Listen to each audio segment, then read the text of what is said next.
Hospital Porter's pride and dignity. Stop the New World Order. Welcome to Panwo TV.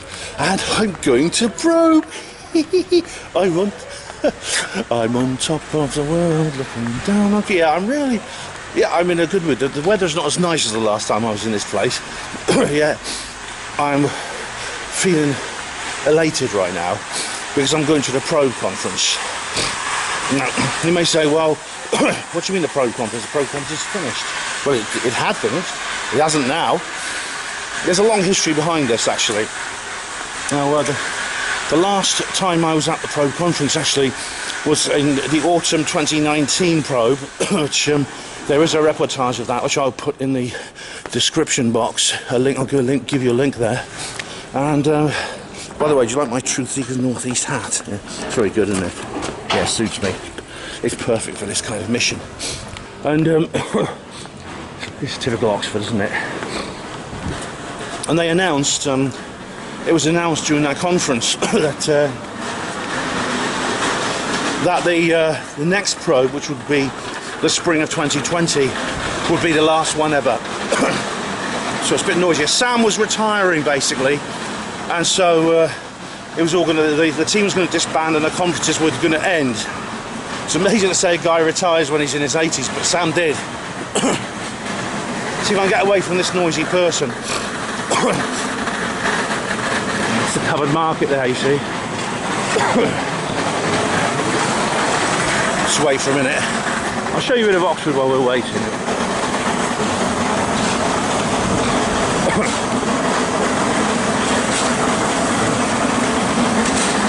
What are they building here? Something new. They're always building something, I'll tell you. Right. Yeah, Sam Wright retired. Conferences came to an end. There was going to be a final one in the spring of 2020. But then, of course, the old coup struck down, didn't it? Lockdown started and the final probe conference was cancelled. And we thought, well, that's it, okay, the autumn 2019 one would be the last ever probe, although we didn't know it at the time. Maybe it was better that way, because the final probe conference would have been a very, very poignant affair. Yeah, I'd have probably found that very sad. Then, old Sam passed away. You may have read my little tribute to him on her Panwo Voice. And then it was announced, his son Paul announced that he was getting the team back together and they were going to resurrect the Probe franchise. And I couldn't believe it. This was like the best news I'd had in years. This is fantastic. Oh man, sorry. And I couldn't believe it. You see, it was really, I know Paul did actually try to do some independent probe conferences a few years earlier. He set up this event in Preston, which unfortunately didn't work out. The team actually cancelled. That independent probe was actually cancelled before its first conference. Yet now, I think he's come back now, and he's going to do a new one. This is going to be both the first of the new probe conferences, and it's also going to be a loving tribute to his mum and dad, Jean and Sam, who created it in the first place long, long ago, over 30 years ago now. And, well, you know, that to me is one of the most wonderful things that's happened in ages. And so, well done, Paul, for that. So, what will this new conference be like? Obviously, it'll be probably a little bit different because Paul will be running things in his team. So there may be some changes to what you're used to. However, it's going to be in the same venue. It's going to be the same format. It's going to be at the YMCA. It's going to be the same basic format. I think the list of speakers. I imagine in fact, I know that a lot of the same people are going to be there. So probably it won't be that different. Yeah. I am looking forward to it. I'm looking forward to it more than anything for ages. I really am. It's great to be getting out and about, I must say. You know, I've been now. I can't believe it. After 2 years in the wilderness, almost, I've now been to. How many conferences have I been to? I've been to 2 conferences already this year. This is my 3rd one. Yeah, I went to Weird Weekend North and Outer Limits. It's great, and I've been doing trips. I went to York, of course. Yeah. Oh my God, I've really missed it. Actually, I've missed that kind of thing. I am naturally an adventurous person who likes to travel, and to have that taken away has been difficult for me, as it has for most people, I think.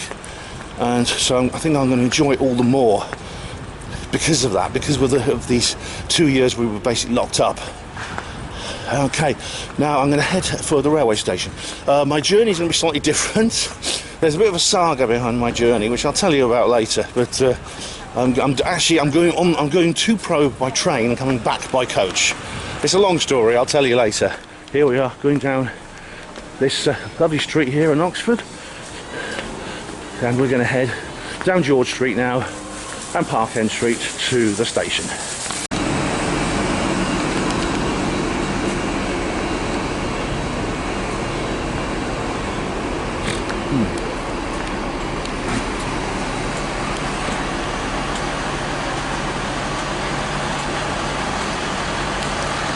I've turned into a bit of a train spotter, haven't I? There's the guy going to blow his whistle in a minute. Let the train go.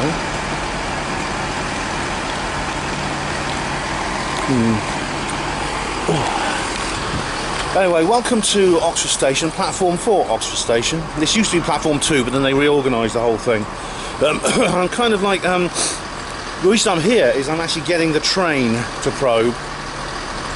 As I explained, I'm going there by train, back by coach. Now, how this strange situation came about is because I went and booked a coach ticket. I shouldn't have done that, actually. I went to National Express and I went and bought my ticket which I shouldn't have done, as I said. The actual ticket itself was the coach ticket. The schedule. National Express basically have completely messed up their schedules. This is not the first journey I've had where this has been a problem. You used to be able to get a coach sort of in the early morning, 7, 8 o'clock, that will get you nicely to Blackpool. Here we go. That other one's going now. That will get you nicely to Blackpool by mid-afternoon. Wait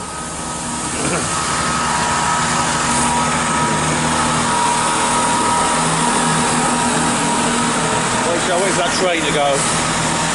There you are. Then if you are train spotters, there's a little treat for you if you are a real train spotter. So I booked the coach, leaving by like midday. The only coach I could get, literally the only coach who would get me to Blackpool. Normally I get the coach to Blackpool and then either walk or get the bus to St Anne's on the Sea from there, as you know from previous videos in this series. The only coach I could get, literally there's only one service in that entire day, which was leaving at midday from Oxford, getting to Blackpool at literally 10 to 8 in the evening. If I got that, I would have arrived in Blackpool, which if the coach was on time, at 10 to 8 in the evening, which means it'll be probably about 9 PM by the time I got to St Anne's, check into the hotel, forget all my usual Friday night traditions I couldn't do, the carvery, the beach, things like that. I couldn't do any of that. And I went, and before I just thought I just didn't even think of other options. I went and bought the bloody ticket, didn't I? Now the return is not too bad. The reason I'm getting the coach back is the return half of the ticket is not too bad. You leave in 9:30 PM from Blackpool, arriving Oxford I think 5 PM thereabouts. You'll see anyway later on in the video. What I should have done is I should have not bought the ticket and looked into other options. I went and paid for the damn ticket, and I thought, no, I'm not doing this. Not after going back to Probe, the new Probe that's just started, and there's no way I'm going to do that. I will fork out extra money and buy myself a train ticket there, so I can travel there. Problem is, I left it too late. And I didn't get any advanced fares. I was actually in London at the time. I actually went to London on Tuesday to see Colin. Colin and I went to a Skeptics in the Pub event, which I haven't filmed. I might do a written report on it at some point. And I thought I'll pop into Victoria Station and buy my ticket from Oxford to St Anne's. The bloke, he was very good. The guy behind the counter was very good. He fiddled around looking for the best deals for me. He couldn't find any advanced fares.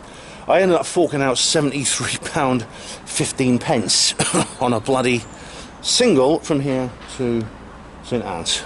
There's another train coming there. Those of you who are train spotters will like this. That was a little freight train. Can you believe that? Can you believe that? Oh, yeah, look.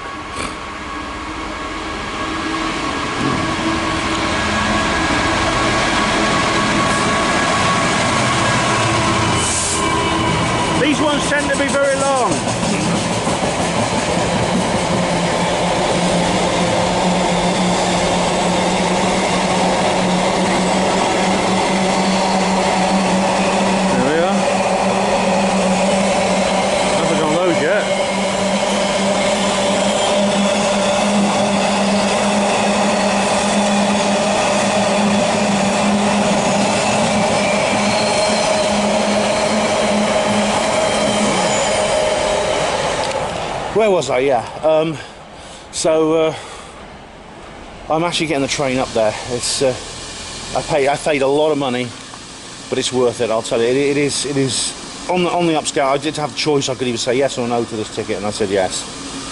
So I thought that was £73.15 for a single ticket, and it's specially booked, which means I can only use it on certain services. I've got to get the 9:39 to Manchester Piccadilly from here, which is leaving in about a quarter of an hour's time. If I miss that, I have to buy another ticket. So failure is not an option in that respect, unless you want to spend a lot more money. And I mean, it was kind of borderline actually. But then I thought, no, it's my own mistake. You know, I'm willing to own it. So I paid a lot of extra money for that. Luckily, I've got quite a lot of savings actually, because I worked through the lockdown, so I'm actually not too badly off right now, shall we say. I'm not Elon Musk exactly, but I'm not going to buy YouTube, I'm afraid. But I am fairly well off by my standards at the moment. Which means I can get there. I'm arriving sort of like 2 PM or so. And no walking from Blackpool to St Anne's. I get straight to the train at St Anne's on the Sea. It's another train now. So yeah, I am now. I've got a seat reserved on this train. I'm not even sure I'm going to bloody use it. I mean, this is why one of the reasons I don't like train travel is because people behave themselves more on the coast than they do on a train. There's another train there.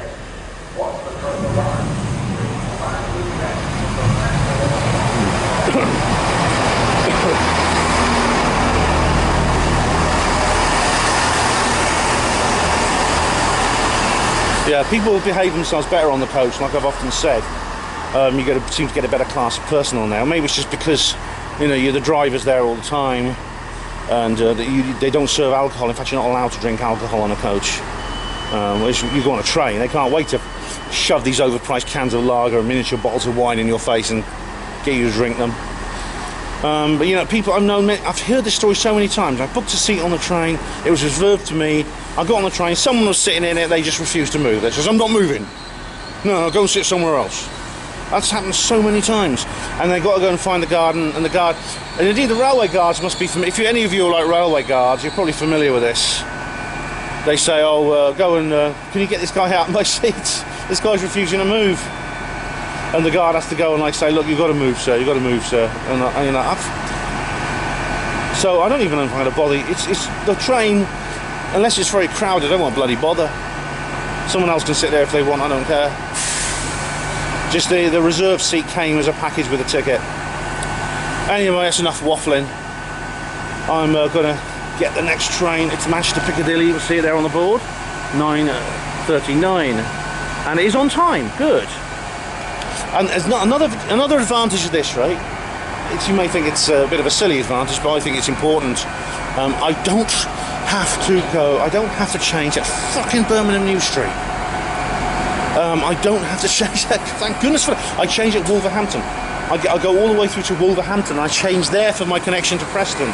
Yes. Birmingham New Street Station, as you know, I'm not a fan of it. If you remember the last time I was there, I did film. The trouble I had navigating around it since they redesign it every decade or so, and they make it more complicated and more user unfriendly every time. And oh, you're in the yellow zone. You need to go to the blue zone.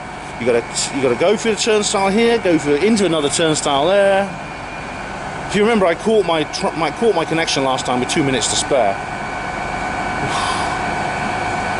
So, but I don't have to. I can go to Wolverhampton. Thank goodness for that. Yeah. Anyway, that's enough waffling. Let's catch the train.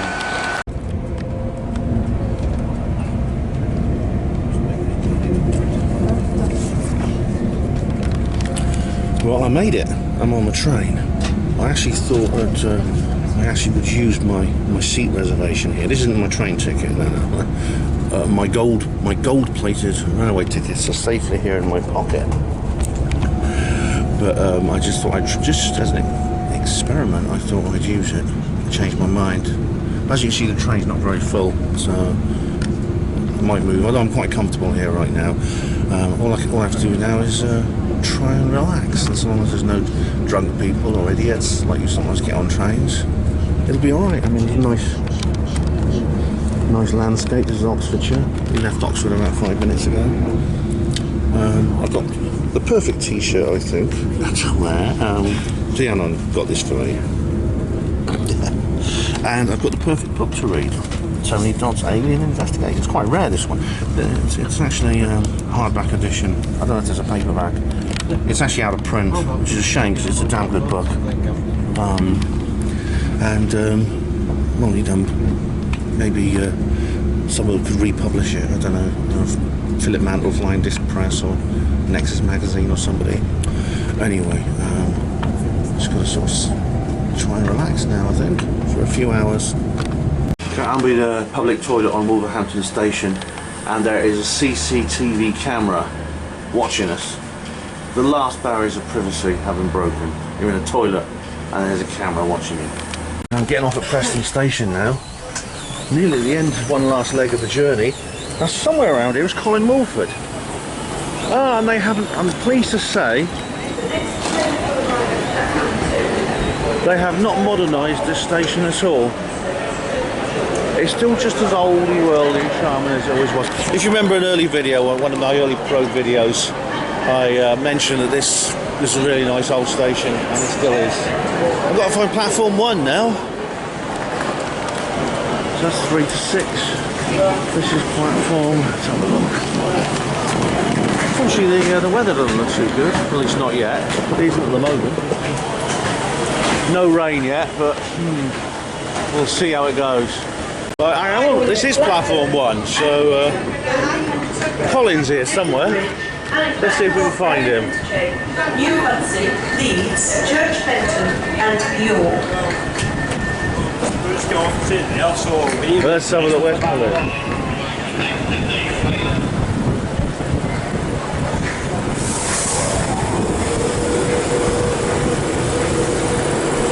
Where's our Colin? Oh, that guy looks a bit familiar. Excuse me, what are you doing here? Hey, how you doing, matey? All right, thanks. Good to see you. You caught me there listening to... Yeah. I just arrived on that train. Oh, did you? Oh, yeah. There's me looking... Yeah, I wouldn't be good, would I? If something like really important happened, I'd be looking in the opposite direction. Yeah, well, it's been a good journey. That train, most trains on time, so I'm here now. Weather's not too good. We're here on Preston Station, and we're going to take the last leg of our journey to Lytham St Anne's. It's a long time since I've done this journey by train. You know, it's quite makes it. I've got a feeling I'll be doing it in train a lot more in the future. Unless National Express buck their ideas up. Yeah, the weather's not too great. I mean, even in London, actually, when I left London, it was grey and miserable. So even though it's May, and we've never been to a conference in May, have we, Ben? No, this is the first time. It's odd, isn't it? This is the first time. It's warmer now. I mean, the main thing is, it's not cold. I mean, don't get me wrong. Let's see what the temperature is. Here we are. It is actually. It's not. It's quite mild. Even though it's a bit damp, it's quite mild. Could be warmer, but. We'll find out anyway. But yeah, this is funny to think I've actually 15 degrees. 15. That's not bad. It's funny to think I've actually never been to Lytham St Anne's in season. Never.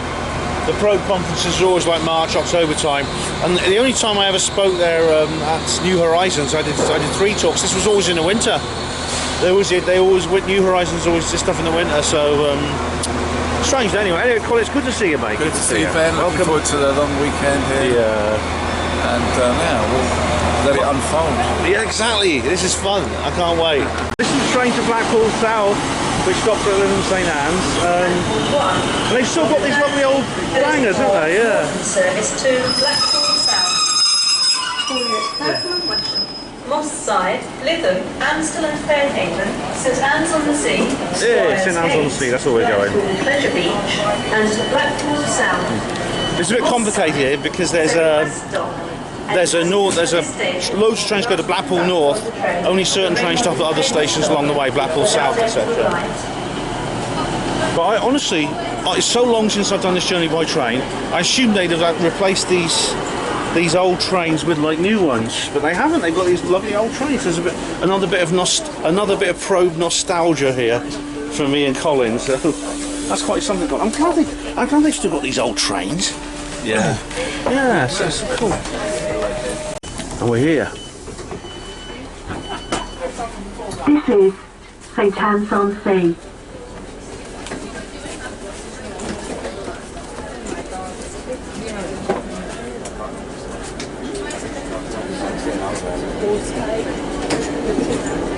I was thinking that. I'm always happy to see a dog, but never happy to see a child.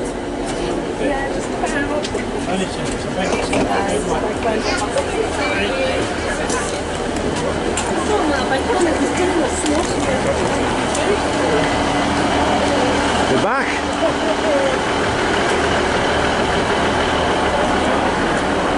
Over the International Kite Festival. Oh my god. The skeptics have a field day with that, won't they, Colin? All UFOs are just the kites. Is that about 9? And we're back, yeah. How long has it been, Colin? Since we were here last?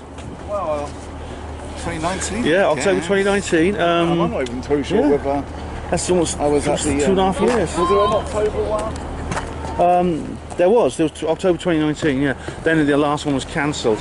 Here we are, you see this kind of red brick, this kind of almost purpley red brick is something that's unique to this town, to Lytham St Anne's. There's some better examples actually of even, but you get a purer colour of it, but I'll show you them when I see you. But it's back and it hasn't changed, it's back, we're back. Hey! Well, this is one of my favourite places in the world actually, and it's always lovely to come back here. Sorry. It's always absolutely lovely to come back It's here. actually coming out, which is nice. It's actually, Yeah. So actually, I've left the rain of London and I've actually experienced good, yes. some sun. Well done, Colin. Yeah, you've actually all the cloudy sky. The cloudy sky at the Preston station appears to be easing now.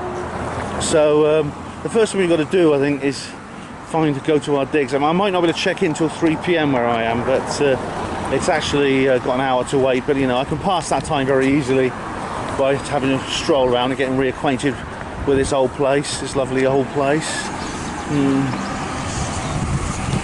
And there is the look.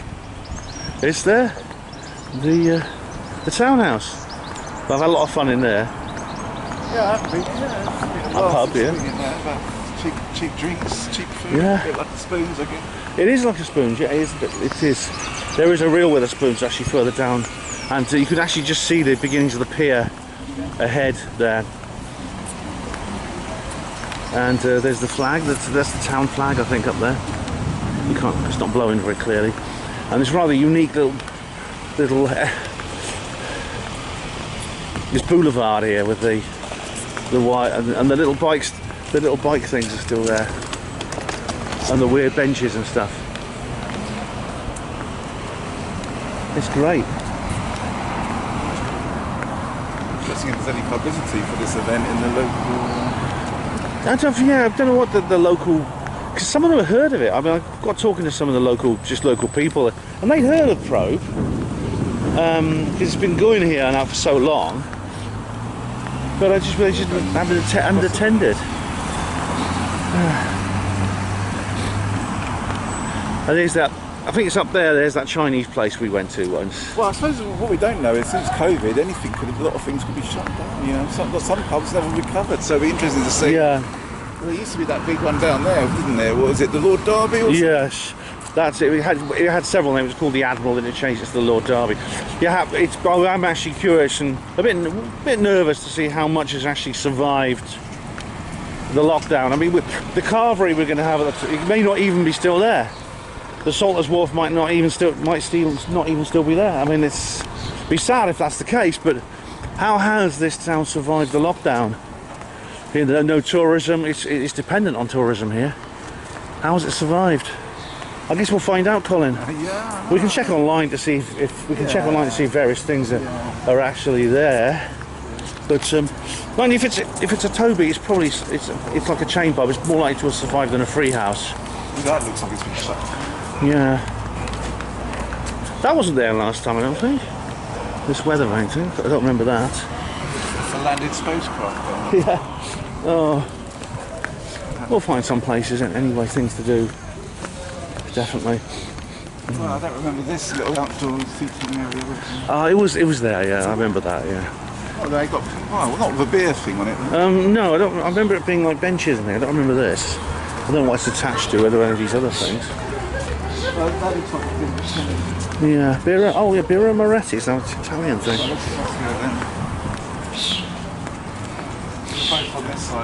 Yeah. All right, guys. We're just gonna have a little stroll. I'll report back later. Well, I'm at the seafront. I'm now at the seafront at St Anne's, and like I said, it's a long time since I've been here. The weather says blue sky coming out. The weather's getting warmer. As I said, I said earlier, this is the first time I've actually been here in season ever. We never had a probe or New Horizons in May. The Toby Carvery is here. Oh, cool. So, well, it's the sign's up, so I assume it's open. That's the Salters Wharf. So that's good news, and it is here. Look, welcome to the Toby Carvery. Good. That's a good sign actually, because you know, the Toby Carvery at the Salters Wharf. It's like one of the traditions. You know, we have various traditions. Oh, the old railway carriage restaurant's still there too. It says here, it's station cafe, but it's actually converted from an old railway coach. And as we go along the prom here, I'll go this way. And this is still the same. As you can see, we have the benches and everything still laid out. And the station cafe bar. Look, you see, there's even a little bit of old railway track it's sitting on. I actually did have dinner in there once, and it was actually quite nice. There's a souvenir place there. And the playground is still there. Now the golf link's still there. I don't know. We'll see. Now you got to have the golf here at St Anne's. It's tradition. Golf is what St Anne's is famous for, actually. And there is the Salters Wharf, which is great.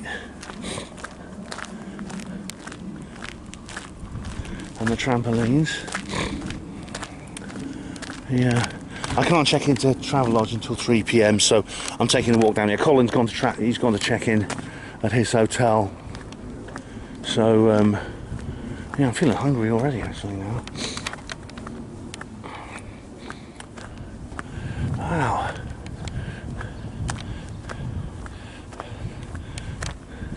So all the rocks and everything's still there.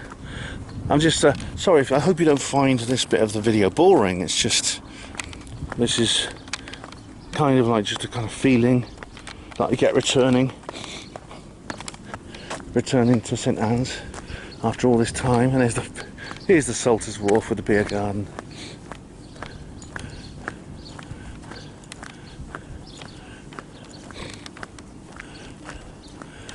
And hopefully you go down here and you get to the old megalithic bits, where there's a kind of coral castle thing down here. If it's still there, that should still be there, I'm sure. I'm sure that will still be there. How long is it going to be before I see someone I recognise? Yeah, there it is, home of the roast. It doesn't have the name Salters Wharf on it anymore, which is strange, but there you go. You see, you've got bunting. This is all up for the Jubilee, which is coming. And yep, the golf links are there. Good. In a moment, we'll be seeing the sea.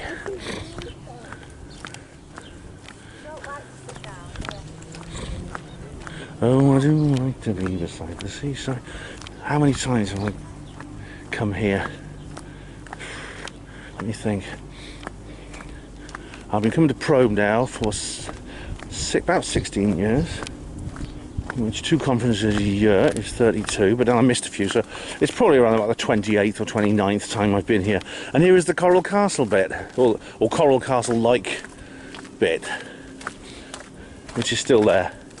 It's not real megalithic, of course, it's just fake. There's a lot of these kind of large megalithic rock gardens here in St Anne's, and here the sea. Well, it's the tide. There's the tide. If the tide's going in and out, the tide goes out a long way, as you know. It's actually not safe to when the tide's a long way out, it's actually not safe to go to the edge because it comes in so quickly you can actually get trapped. But here we are, the beach, and there's the lifeboat station and the pier. Yeah. Good to be back, guys. Good to be back. Let's have a look. Let me just show you the ticket and the schedule, or what's going on. It's in my bag, one moment. I'll show you what I've been doing.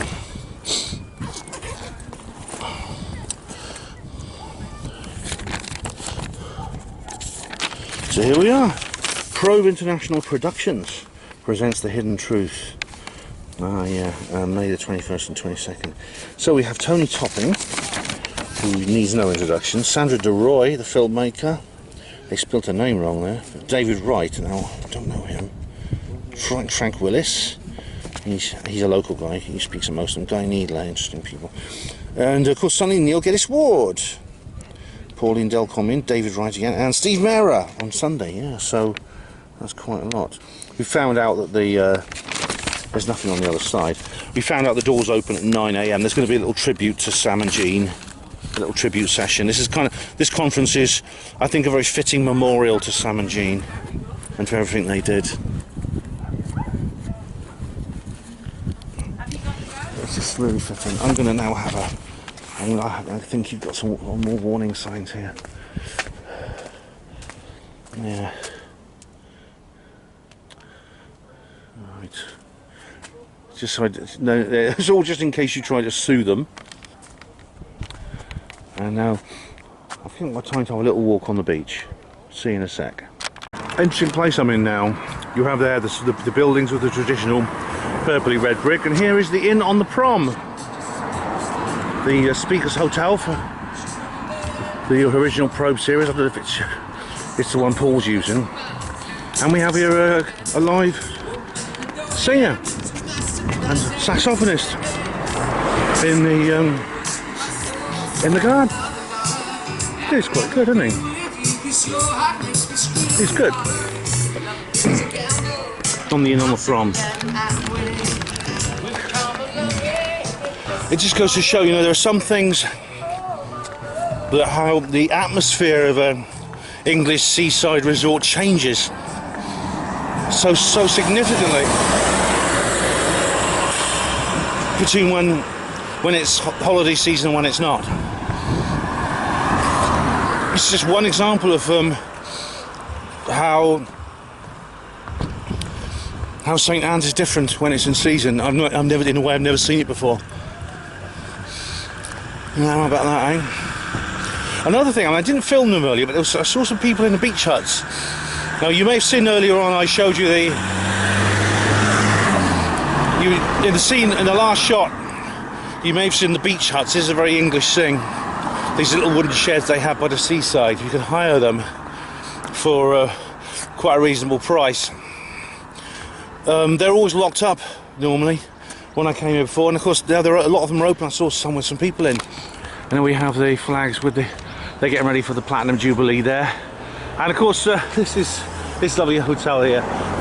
Nice architecture. I've always thought that.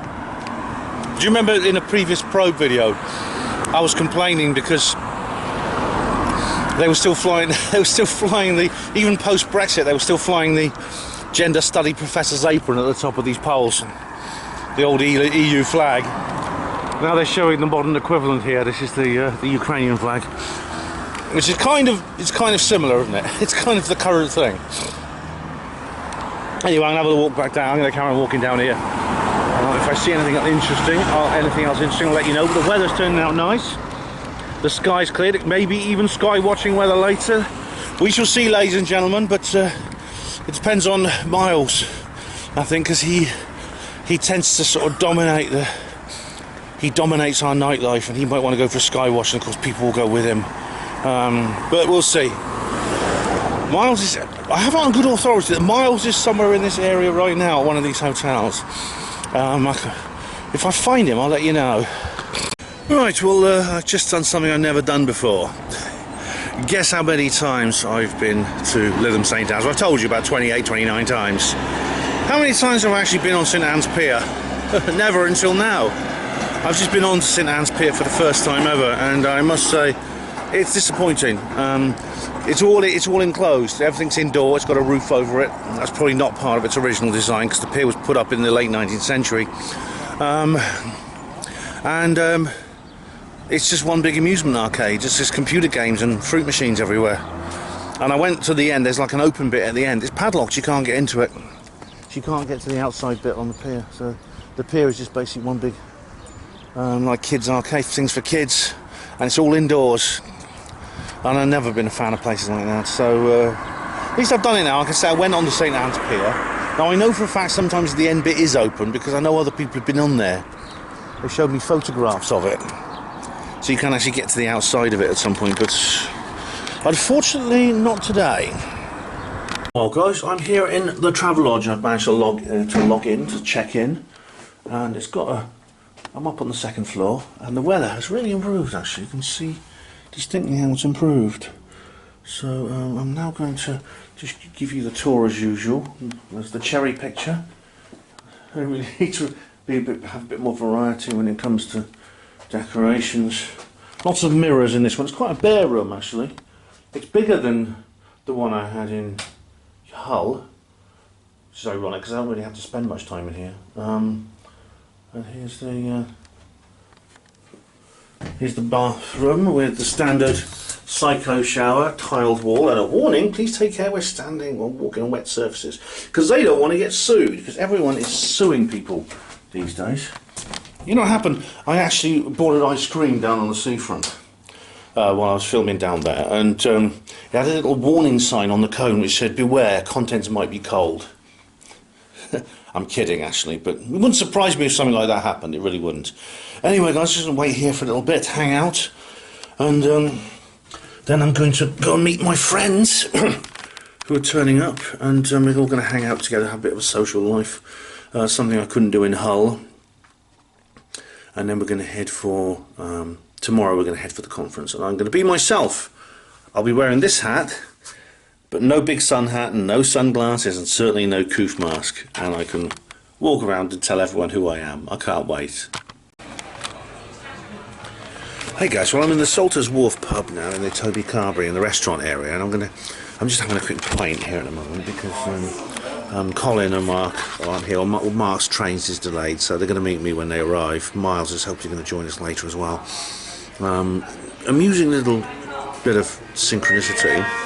Okay, that's just Colin replying to me. Amusing bit of synchronicity. There is cash only at the bar at the moment because the computer system is down. The place where I did actually buy an ice cream, I wasn't joking about that, but the place where I bought it was actually the railway cafe. The one made out of an old railway carriage. That's cash only too. I think there's a message here somewhere. And I joked to the waiter, I said to him, I always use cash, it can't break down.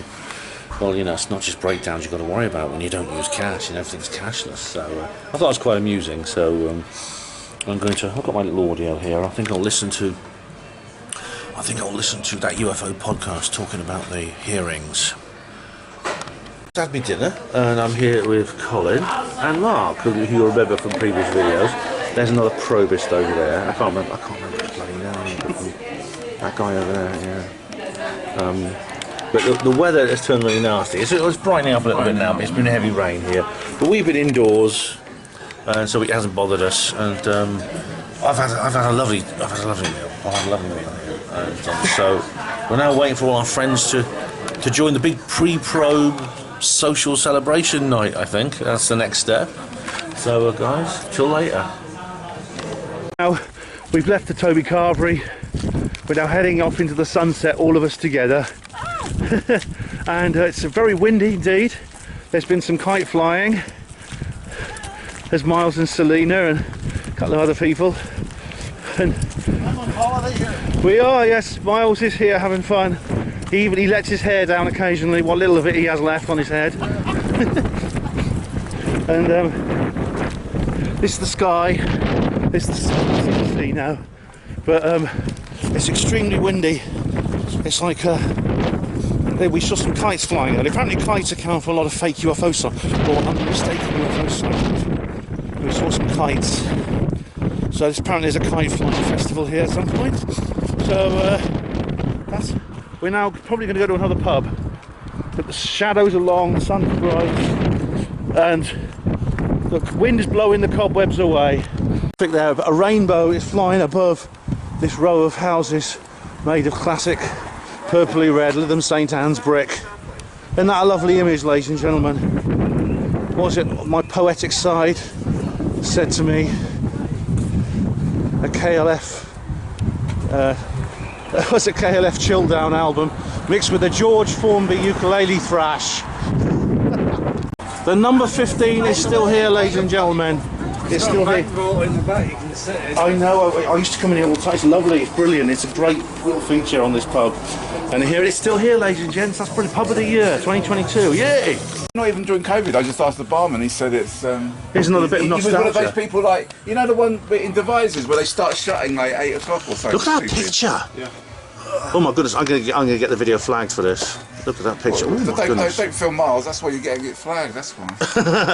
No, Miles doesn't flag the videos, but yeah, Miles is surrounded by pictures of naked ladies, so he must be pleased. But this is another bit. I'm very pissed off. I'm very sad that Gemma Cooper isn't here. It's a big deal that she's not here, and we all hoped everybody's going to be here. Yeah, well, and tomorrow we're going to meet a person we can't mention because you and the other person there, which I can't mention, and I can't mention myself, may mention something which would otherwise involve some other mentionable thing which might be mentioned, and therefore we can't say anything about it. This is like Yes Minister, isn't it? He's like Sir Humphrey. Oh, basically, Let's say anything. Let's focus on something. All right. Let's focus on something we can mention, Miles, and that is that we're back in the vault, ladies and gentlemen. This pub number 15 used to be a bank, and this was the bank vault where all the money and gold and things were kept.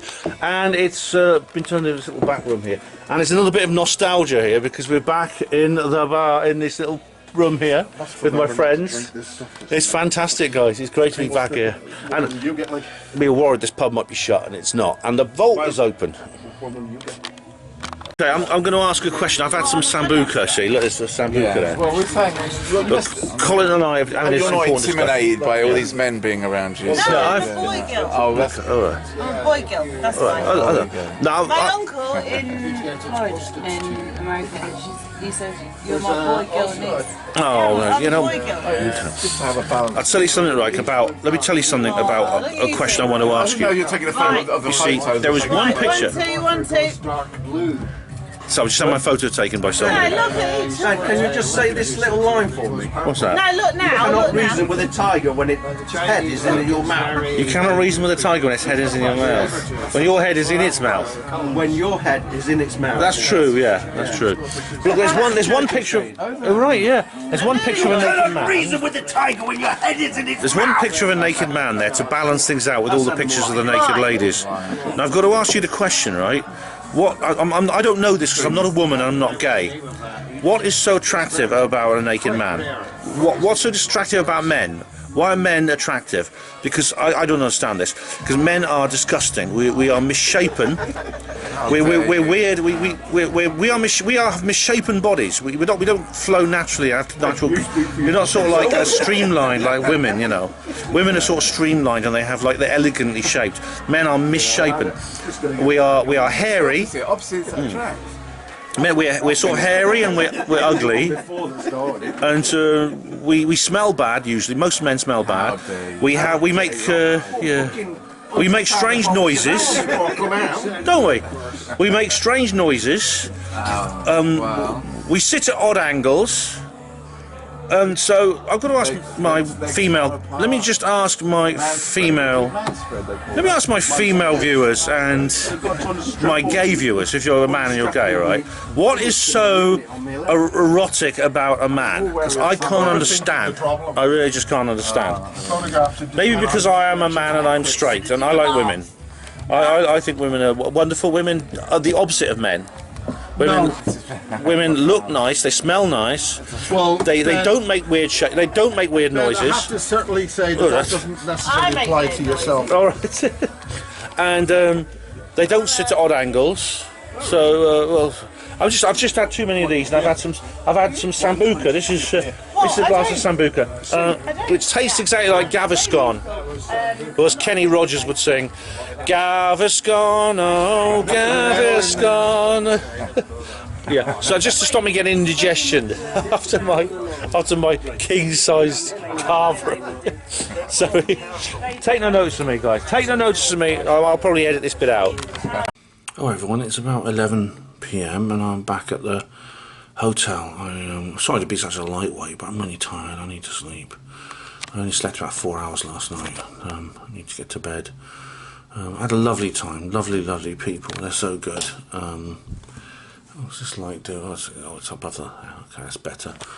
And the thing is, they were handing around these Sambuca slammers. And I don't want to be rude to people, you know, because they're really not generous of them to do that. It's all part of the fun, but I don't understand this. The slammers and the shooters, you know the things I mean. If you ever go out on the town, you know, people have these things in little plastic glasses, and you drink them down in one, and they're often not very tasty or not very savoury. That's not very things to savour. You just down them in one, and some of them are really quite foul. Not this one, not the ones I had. Like I said, the ones we had just tasted a bit like indigestion remedy, which is not too bad. But some of them are really bitter.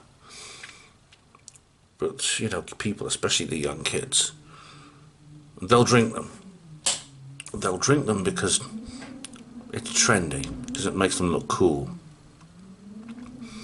There is actually an Arabian proverb that goes like this: if it ever became fashionable to make biscuits out of camel dung, most people would eat them. And that's kind of how I feel about the slammers and shooters phenomenon. There's people that are very generous, you know, generous people to buy browns of those, but I couldn't really see the point. You know, it's just me. That's the way I am. Anyway, I'll come to bed a little bit early because I'll probably be waking up about 7. I'm going to get breakfast. I'll go over to the tram stop and get breakfast. They do a lovely breakfast there, or they used to if they're still there. If not, I'll go in the Wetherspoons. But so I did pop into the Wetherspoons briefly. Just said good night to Dave Moncur and his mate. But the others went off to this. They went across to the Shillelagh, which is like an Irish pub across the road, which has karaoke.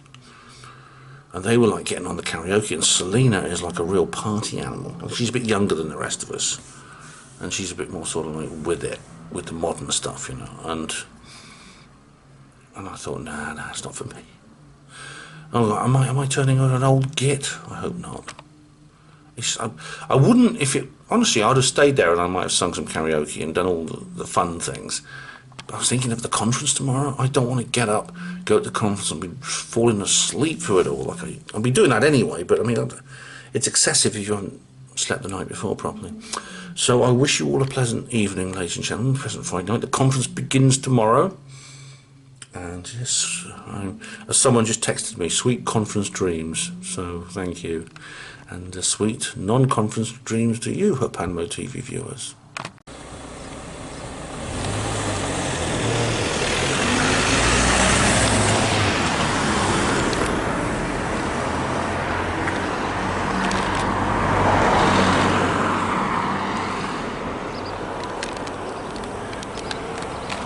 Now, regular viewers will recognise exactly where I am.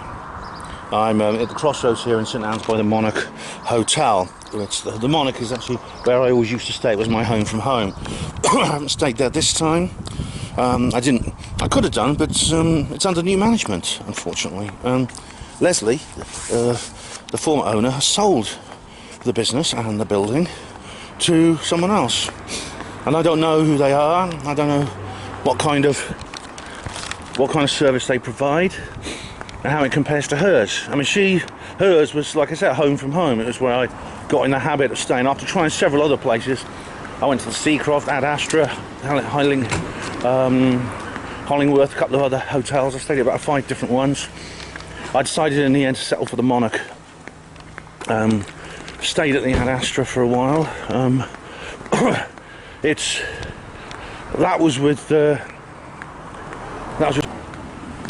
That was a mistake actually, getting involved with them.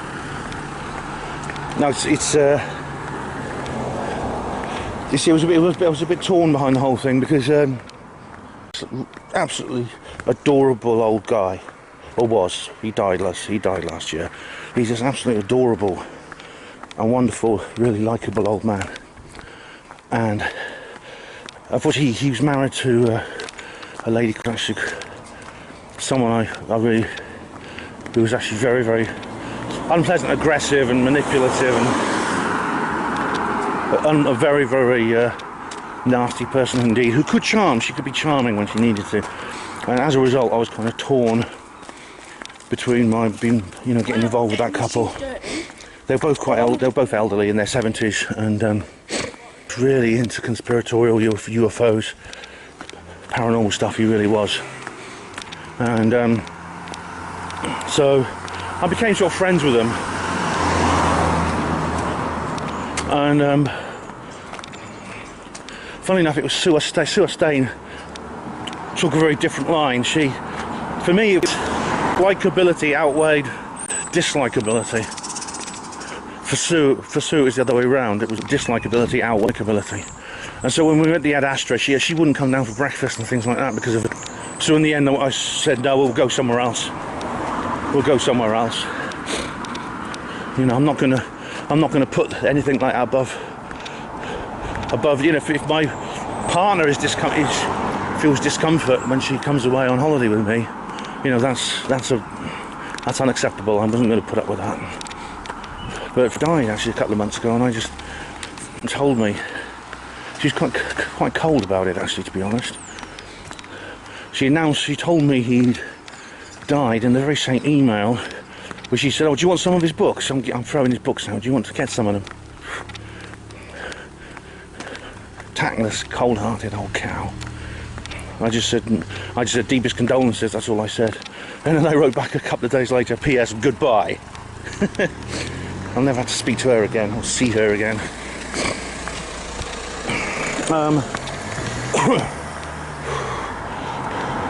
So we ended up in the Monarch, Sue and I, and we always stayed at the Monarch after that until Sue and I split up.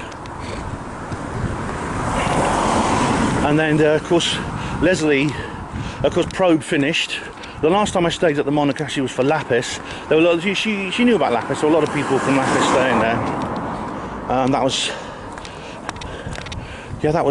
that 2019? It was, I think, yeah. And then of course it was announced that Probe was going to finish, and so I'll be only staying there once a year for Lapis then. But then of course the coronavirus struck, and Leslie sold the business. I think possibly she may have sold it because of the coronavirus. I mean, it's like, how can you hang on to a business, when you've got no customers? So it's under new management. I know I'll go back there sometime, I think. I might go back there. Let's just see. For the moment, I am at the Travelodge. I had breakfast actually. I went over to the tram stop. It's shut. Closed due to staff shortages, they said. So I'll try them again tomorrow. Anyway, I had a lovely breakfast at the Wetherspoons. You can always rely on the Wetherspoons if you go nowhere else. Went into the trawl boat. I met up with some people from Truth Seekers North East. I met with Tony, who was there last night, and Truth Seekers North East. So there was a couple from Truth Seekers North East. It was really good to see them. Had a lovely chat. Had a lovely breakfast. I won't need any lunch now, as usual.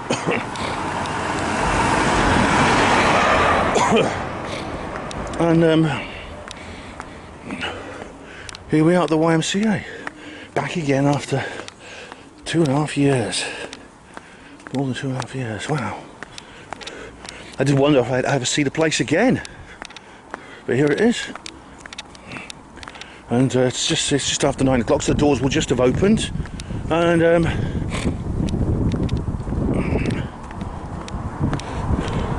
we'll go in there.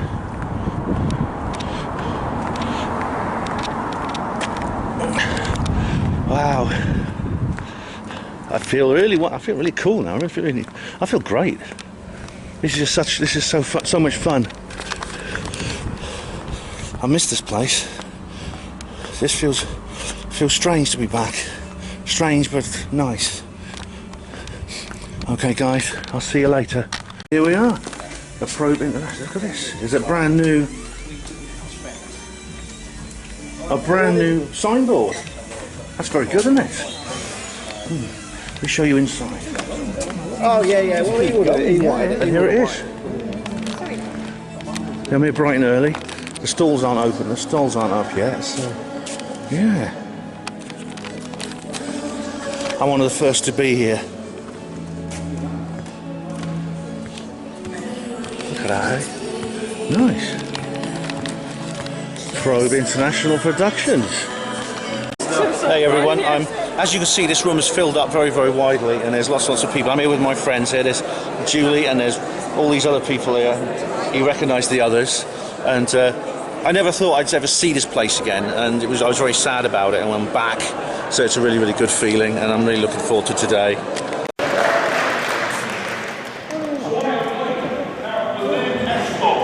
Is, I must say, perhaps something of my making, but it gives an insight.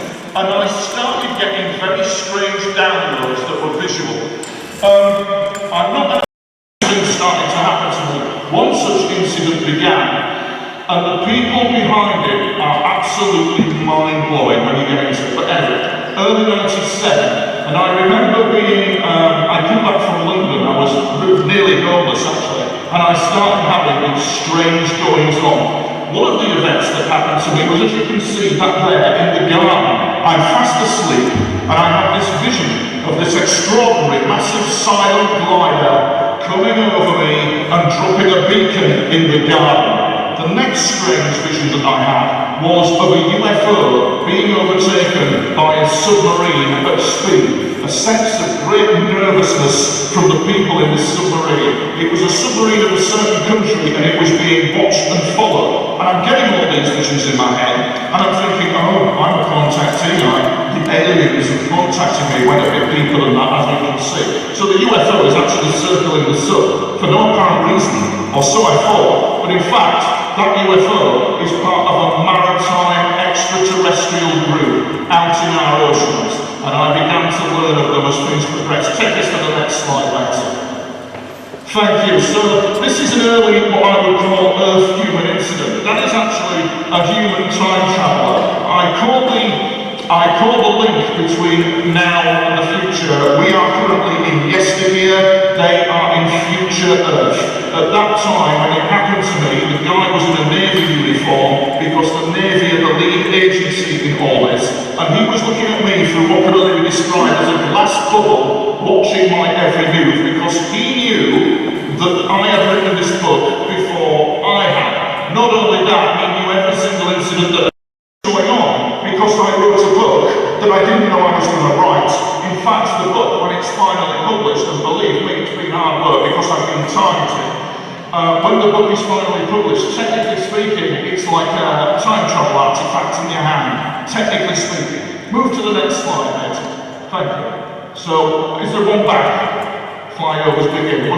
Is that the other? Did we jump one? Are we alright there? Flyovers begin. Yes, there we go. So, the first actual, thank you to Steve Sartforms for doing this for me. The first contact happened to me in 1997. I've got 98 there, but it was 97 as I recall.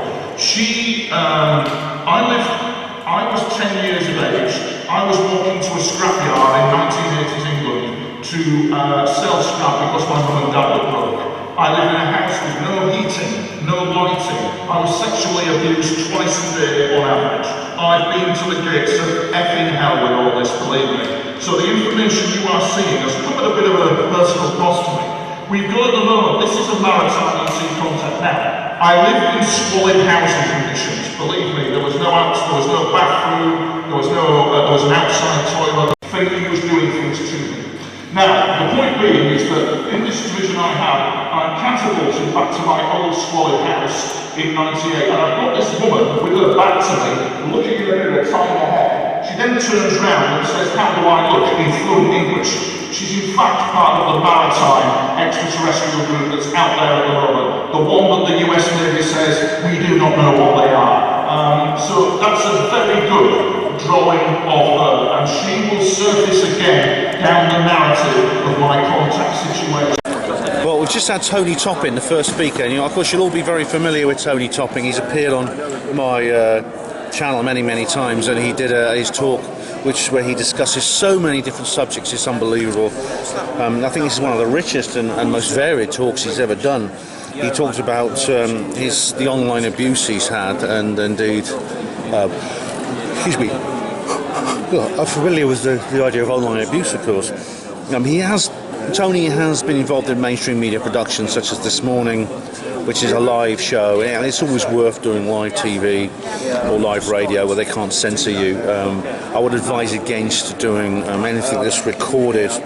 And Tony's new book is coming out, which I'm looking forward to read. I'm going to interview him for the Panmo show about that before it is published. He claims that Lou Elizondo knows who the ETs are when he says he doesn't, and he talks about the visions he's had, including an incident with a submarine which was chased by a USO, and the crew on board were very, very frightened. I mean, Vladimir Azharjan knows, the Russian ufologist, talked about this. He's a former submarine officer and talks about USOs a lot. It could be that Tony's referring to the same incident that he refers to, which he encountered on his submarine. But the Russians in particular had a lot of experience with that. He talked about his multiple experiences with feminine ETs. He has... they appear in his room, in his bedroom and things like that, and yeah, that does include a partner he had, a feminine ET who was a sexual partner, and he speaks bravely and openly about this and about the daughter he has in the alien world. There's lots of ET pictures he's taken of UFOs and strange helicopters, UFOs hovering around antennas. Excuse me. I've got one, Jeff. He talks about time travel. Now, it appears that actual backwards time travel is not possible, physically impossible. However, in the experience of time travel is possible in the many worlds hypothesis. If you theorise there are parallel universes that resemble Earth's own past, or are identical, or even very similar, you can have the experience of time travel without literally doing it. And ET's controlled disclosure. He mentions that Dr. Stephen Greer and how he does. Dr. Greer believes that alien abductions don't take place. This is not true. This is one of my biggest criticisms of him as well.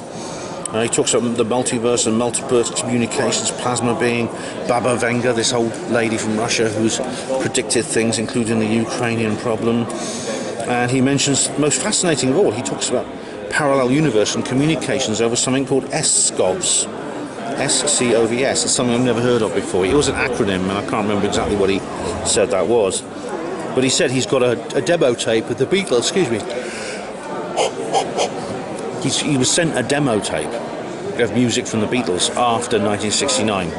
So in other words, they didn't split up, and they carried on and they produced more material.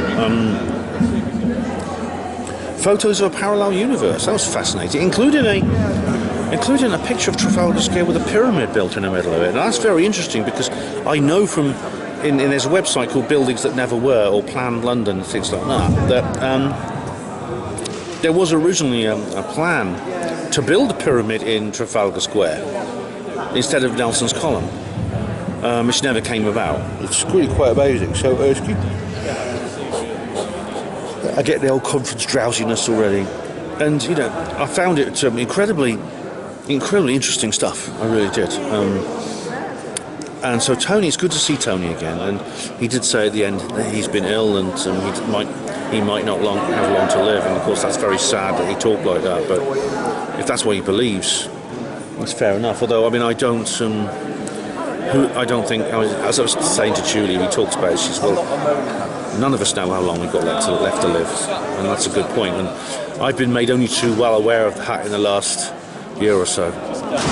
So next speaker up is coming soon. I believe it's Sandra DeRoy, although I haven't seen it yet, so it may be someone else, we'll find out. Hello there, we're just coming out of the YMCA now, and the weather's turned out not bad. I'm here with Julie. Hi, hi, great to see you. Yeah, yes, it's on Panmo TV. You'll know Julie from her Panmo Radio if you listen. We've just been listening to a very interesting interview by Sandra DeRoy, a little lecture by Sandra DeRoy.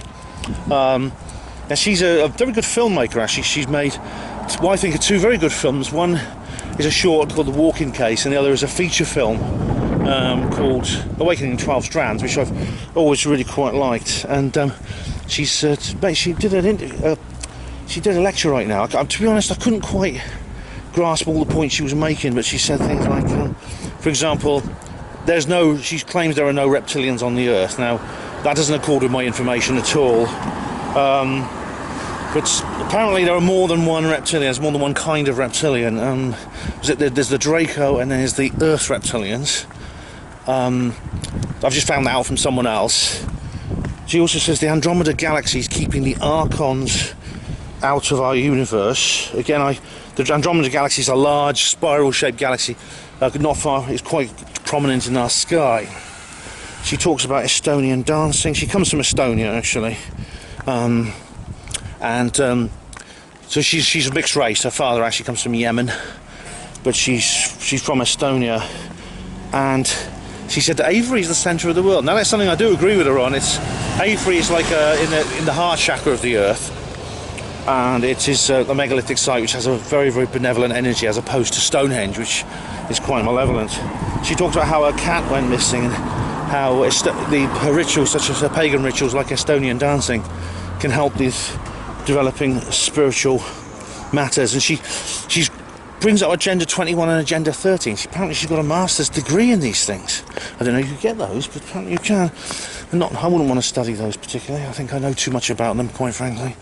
But she mentions Yuval Noah Harari. More and more people are talking about this little squid. He's like a young version of Klaus Schwab. And she also says that she mentions Vladimir Putin, and she compares him to a certain someone you can't mention on YouTube, but he's an Austrian artist, basically. And how that when the artist Miles is over there. All right, mate. I couldn't eat a thing, but.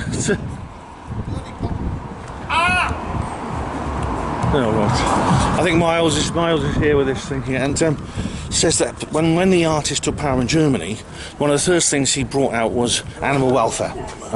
So that's a good sign. He wanted technological freedom for his people. There's actually no evidence that the artist actually wanted technological freedom. However, can I step in there, Julie? Thanks very much. Well, we found ourselves in this little place here, and she mentions the quickening. She reckons there's no quickening. Now that, from what I can see, that's not true. The quickening actually that she's talking about ain't the quickening that you think she was talking about. Oh, right, okay. Because there is a quickening. I mean, the quickening's accelerating. You have to say it with a Scottish accent. The quickening is accelerating. And I don't know. The Kremlin tetrahedron. Now this is like the Penta UFO a bit, but it appeared above the Moscow Kremlin. And she says there's no C word, the virus. From my opinion, there is a virus, but it's not. It's being used to justify the lockdown, and that's not true. And she also claims the water that comes out of the tap is recycled toilet water. Oh, I'm nearly finished. And now, of course, I live in London. There's no way that's the case. No, in London, the water that comes out of your tap in London is the purest of the honeydew, honestly. It is. It's pure black goo. I don't know much about this. But anyway, we're here in this lovely little place here. And we're gonna have some lunch.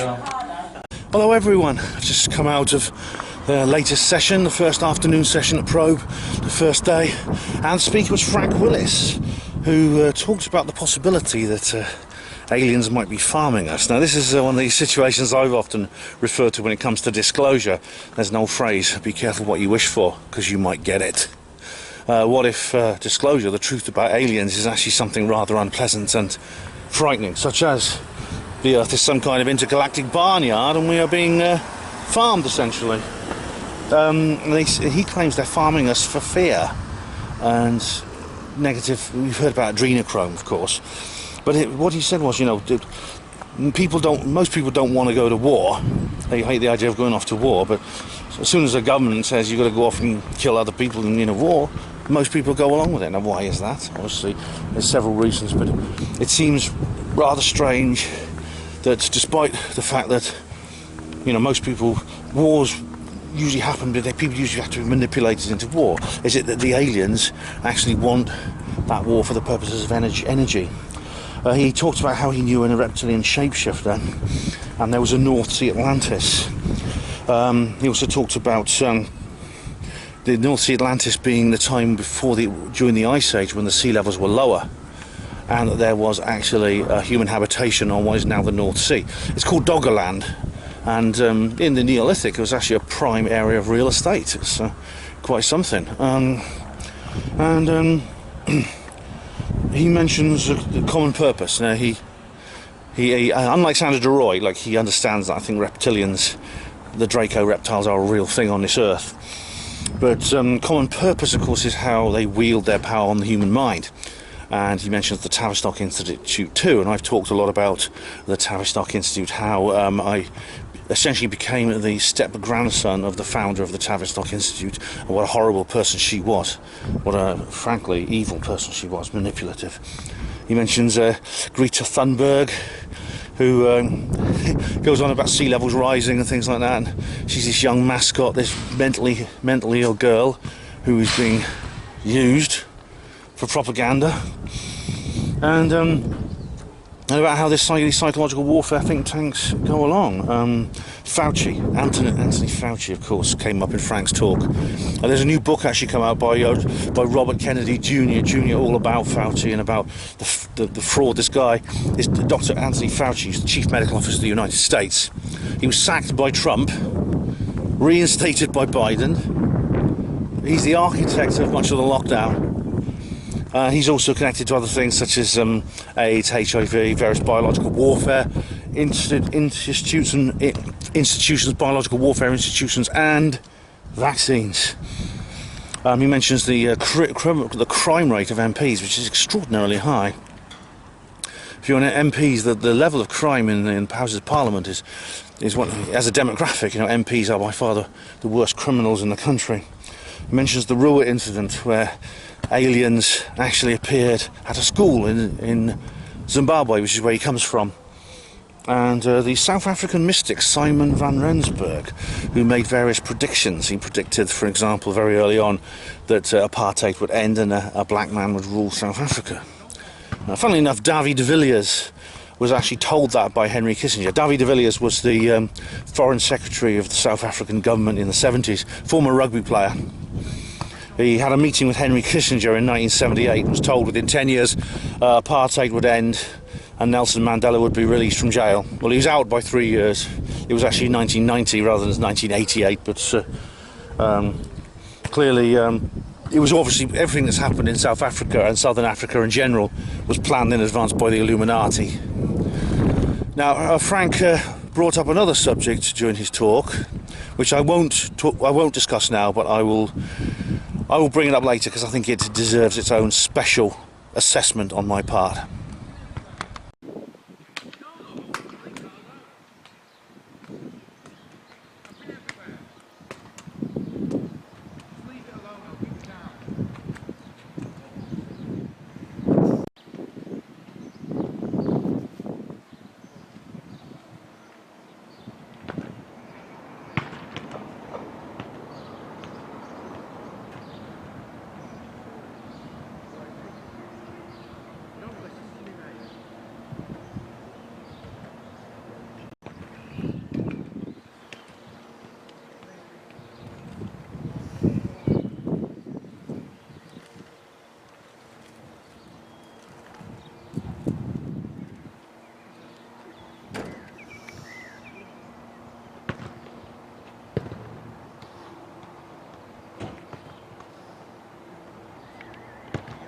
That's good. Megalithomania. This is what I was doing last week, Megalithomania. Have you enjoyed day one of this particular conference? Absolutely fantastic, absolutely great. Great to see it back in the traditional way, in its traditional place. Come to probe is it twice a year? Well, it used to be. Paul hasn't arranged a schedule yet. This is a pilot conference and a tribute to his parents. I'm sure there will be an accurate schedule allocated to get things going. It's been good, isn't it? It's been very good. You can't. The first day of Probe is over. This is Probe International. There's another full day tomorrow, and I'm here with Julie. Hello. Hi, Julie. Well, I've enjoyed my first Probe actually because that sounds rude. Ooh, matron. Well, I put my foot in it there, didn't I? Take two. Well, never mind. Keep it in.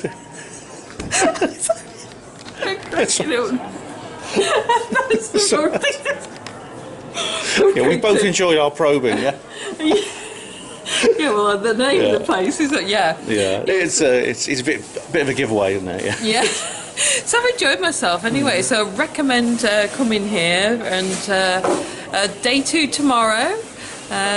Most of the things, it was really good lectures and things today and talks. There was a few things that I have a slightly different perspective of, like the reptilians I do believe are still here. Like I had contact last year, so that's like, have they gone since then? I don't think so. Yeah, exactly. Yeah. That's not long ago. So Yeah, I don't think no one will agree with absolutely everything they hear here, but there's been so much information. Oh, it's brilliant. Yeah. Yeah. What's been the best piece of information that you've heard today?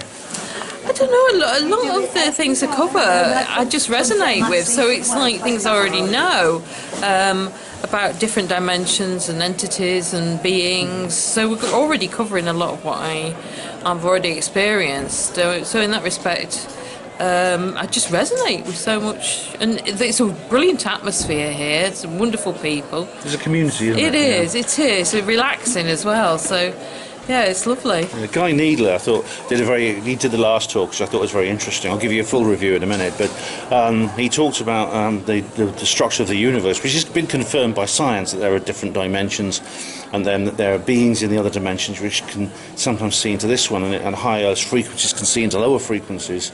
So it's rather like what Ken Wilber talks about with the spectrum of consciousness. It's very interesting. And I thought the Tony Topping, he talks about a lot of things I've not heard before. What did you think of Tony Topping? Well, actually, with Tony Topping, I was talking to him earlier, and everything he talked about I resonated with targeting and everything else, because we both experience very similar things. So as you progress through different experiences, quite often you may be targeted depending on how much you're a threat you're perceived as. So a lot of people do experience targeting, but there are ways to counter it, so I must add that.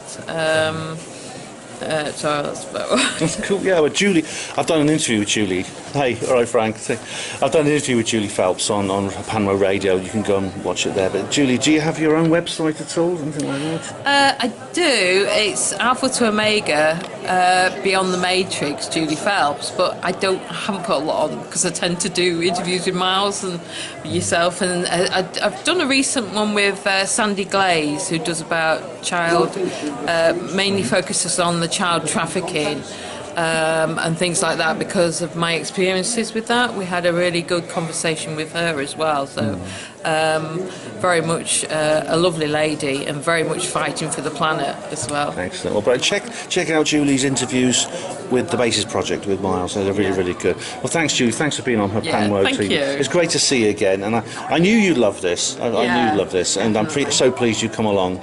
Yeah, so am I. It's wonderful. Yeah, I really enjoyed myself anyway. I look forward till tomorrow. Yeah, another day coming up, Sunday. Yeah. Here I come. Yes, definitely. Okay, we come out of the... still with Julie here. We're going to go up to a little walk up the pub. Guy Needler did a very interesting talk about spiritualism and dimensions. Apparently, there are the 408 frequencies of the universe, and he explained how there's an aura around UFOs because he says that they come from other dimensions. And it's certainly... I think they obviously have a physical property, and he says that they incarnate essentially when they come into our universe, which is why they have you can get alien dead bodies, and they leave footprints and things like that, because they're not like ghosts. Yet he describes it. He uses the analogy of air pressure. So, for example, an aircraft with a pressurized cabin is like dense material being put up into a light material, and of course with a submarine it's the opposite. A submarine has higher pressure on the outside, and so it needs a pressure hull to keep the interior lower pressure so that the crew can survive. And aliens are like that, and they come through portals. And apparently if you have a frequency, you're on a certain frequency, you can perceive the frequencies below you.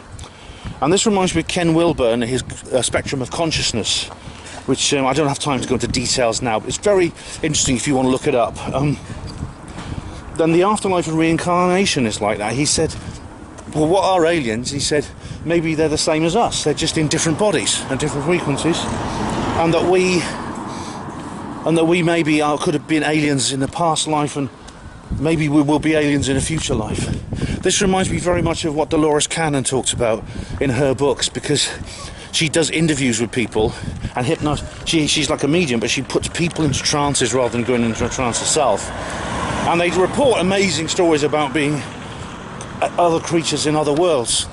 the Convoluted Universe book series is absolutely some of the most extraordinary books I've ever read.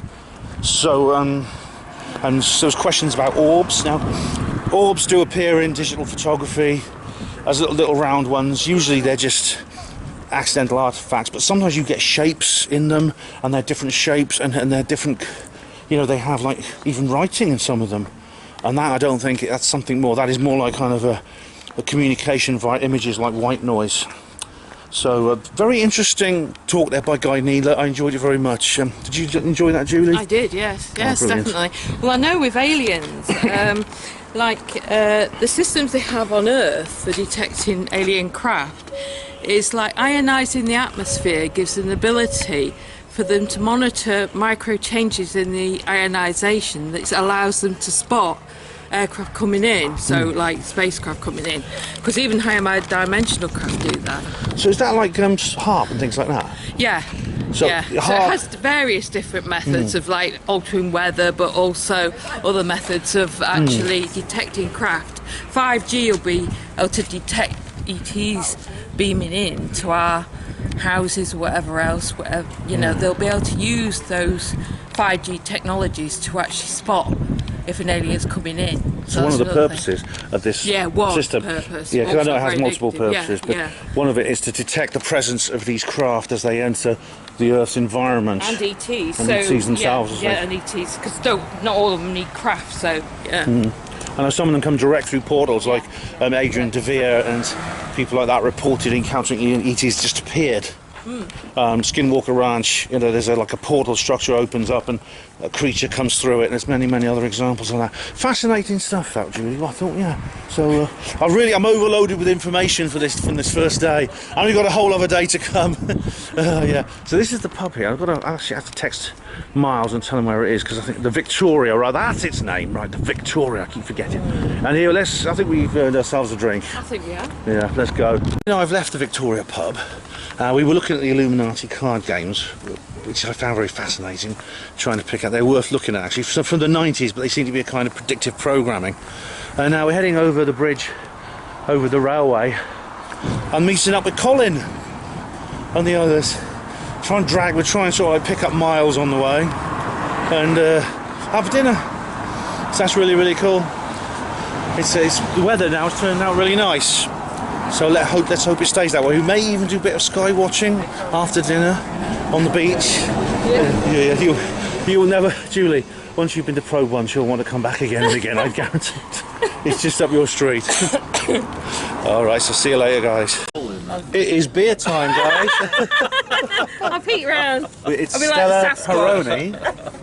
Oh, that's not beer. Julie's on the soft stuff now, but I've got that's actually not Carlsberg, that is Bulmers. Colin has just arrived. He couldn't find us because I think is that him coming now? No, it's not. Okay. But we're just enjoying the last of the sunlight here this evening, on this bench with real beach sand under our feet. So this is the Lord Derby. It used to be called the Admiral, and it used to be the hub for the conference people. And in fact, you know, in the days when Matthew Deluge used to come here, you know, we used to always gather here. We used to always gather here and have dinner and stuff like that. But it's not anymore. It's not anymore. But we still pop in here occasionally. Lord Derby in Lytham St Anne's. Cheers. Possibly the chemtrailers are here. There's some older ones there, and there's a new one just been laid. So that's a shame. It looks weird about these weird lights, these LED lights with a big blue spike on top, which I mentioned before. It's all a bit confusing. It's great when you get But, never mind, we'll make the best of it. So we're here having fun, and Mark and Colin have turned up. Cheers, guys. Cheers. I don't know if you want to be in frame, Jeff. You want to be in frame? I'm not. Okay. This is Jeff here, another of our friends. Cheers, Jeff. Cheers. So we're just leaving the Lord Derby now. We've had a meal here. It's been great fun. It's actually, we weren't going to stay here, but we did in the end. We had a nice dinner. Did you enjoy your dinner, Selena? Loved Did you all enjoy your dinner? Done 20 minutes ago. Have you enjoyed the dinner? Oh, it was Was it fun? Yeah, we all had a good time, yeah. We like going to the Weatherspoons for a nightcap.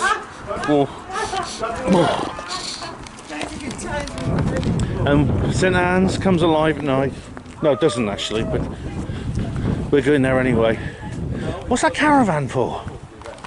It's really not. Oh, let's go then. Miles has already gone on ahead, he doesn't wait for us. But that's not a problem, we'll catch him up. Here we go. That's where I'm staying, the Travel Lodge.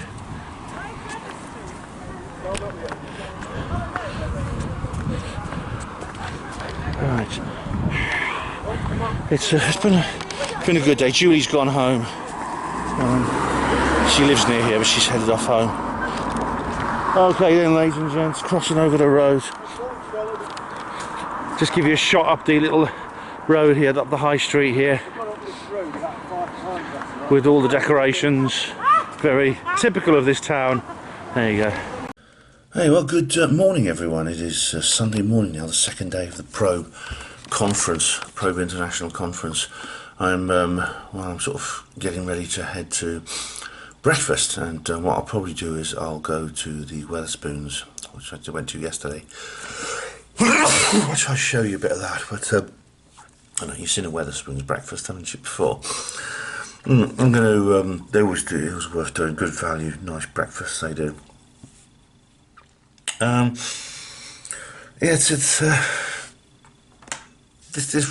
the conference, once it starts, goes very quickly, doesn't it? It's sort of like, it starts and before you know it, it's over. It seems to just fly by. There's a lot of anticipation for the conference, but it's like a sumo wrestling bout, you know, it's just a couple of pushes and shoves and then that's it.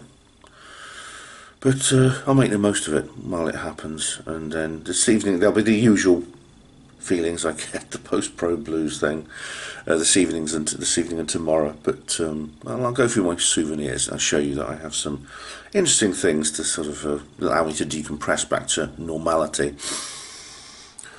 I thought I'd just say a few more words actually about Frank Willis's talk, which I didn't cover yesterday because I think they do need their own special really analysis separate from the rest of what he said.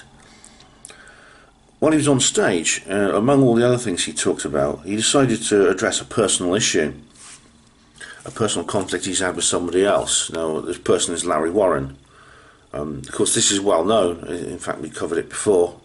Frank and Larry have had a big bust-up over an issue, and it's got quite vitriolic. And Frank talked about it on stage. Now, you know, Larry's a friend of mine, and but he's an adult and he lives his own life. And if he wants to have an argument with Frank, it's between the two of them, as far as I'm concerned. They can sort it out.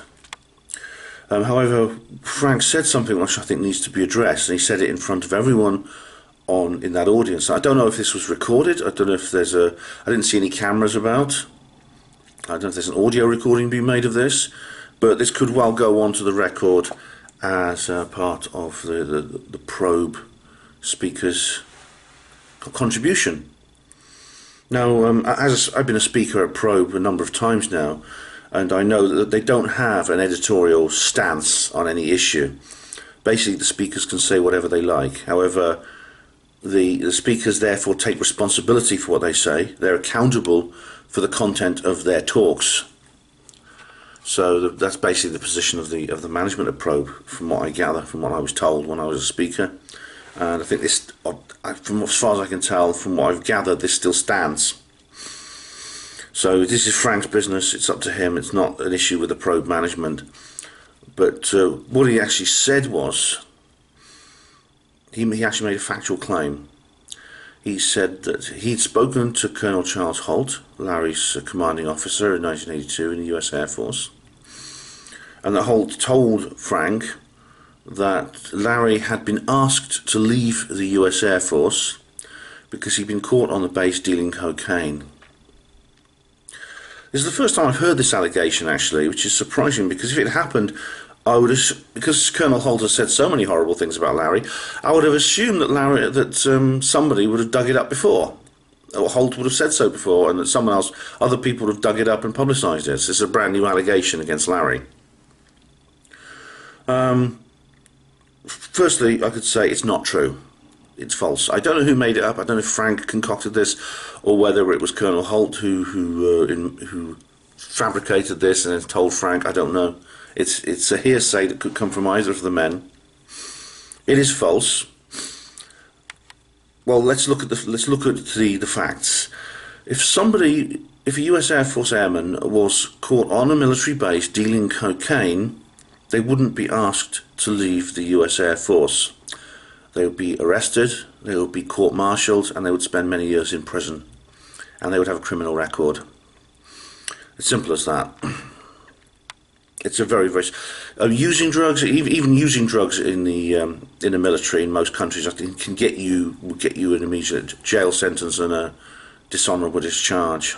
I know someone actually who smoked weed actually one day because he wanted to get out of the army. Basically, this was the quickest way.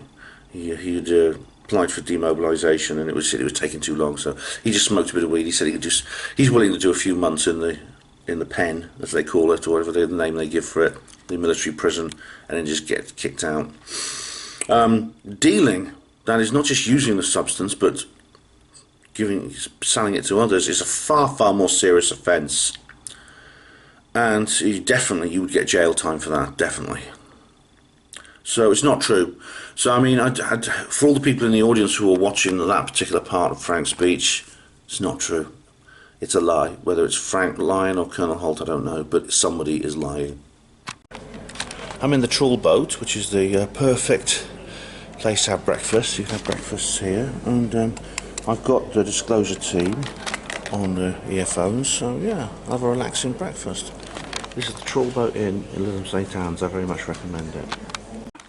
We're back again. I've just had a lift from my friends Kevin and Heather, who are from Truth Seekers North East. We're from Truth Seekers. You were, yeah, all right. They live in Scotland now. But I've just had a lift from them, and this is very nice of them. And we're going to head into the venue. We had a lovely breakfast, didn't we? It's really nice. Yeah. Absolutely delicious in Weatherspoons. It's now about 9:15, and the conference will be starting very soon for day 2. It's coming up, guys. So talk to you later. And this is the probe arena, and it's all quiet before everything starts.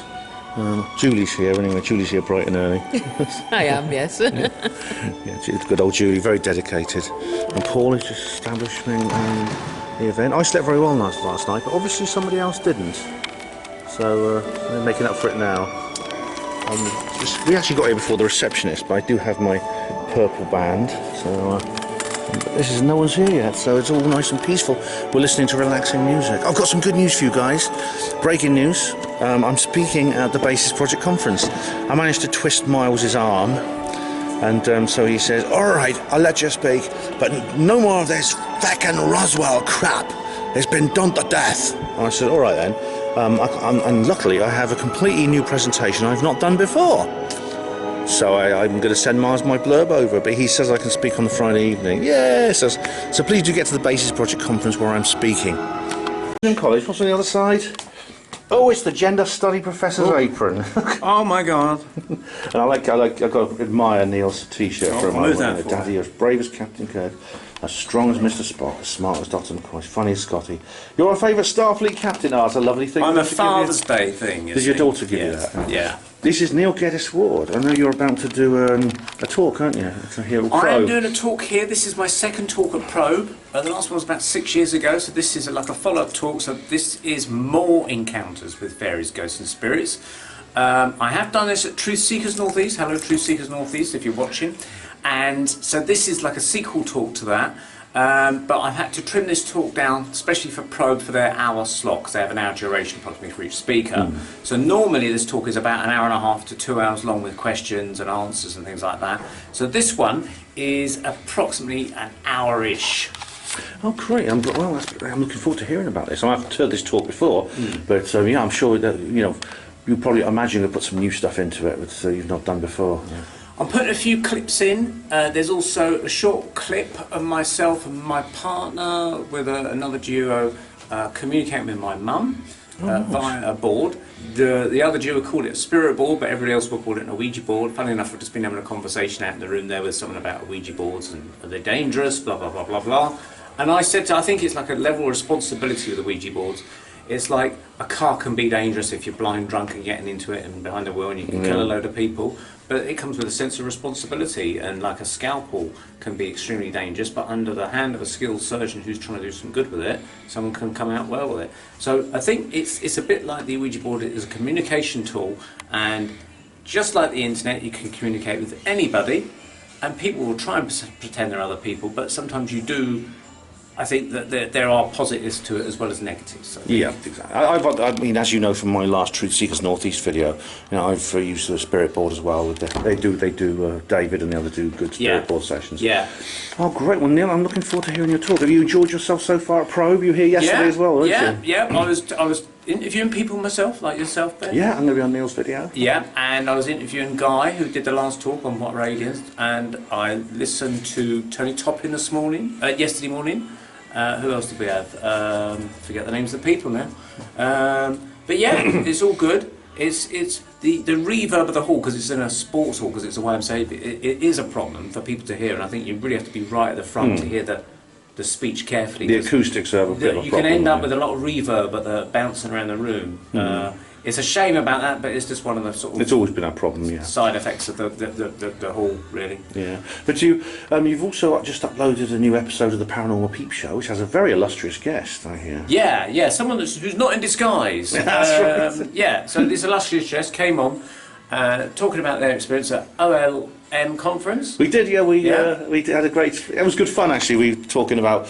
We didn't just talk about the little trick I pulled. We talked about the speakers and things like that. I thought it was very good. So that's the Paranormal Peep Show on. Is it Spreaker and it's YouTube? On Spreaker for those who want to listen. It's also on Neil Peel, the Paranormal Peep Show on YouTube, and then we also have the Paranormal Peep Show on YouTube as a separate channel. So they'll find it somewhere on there.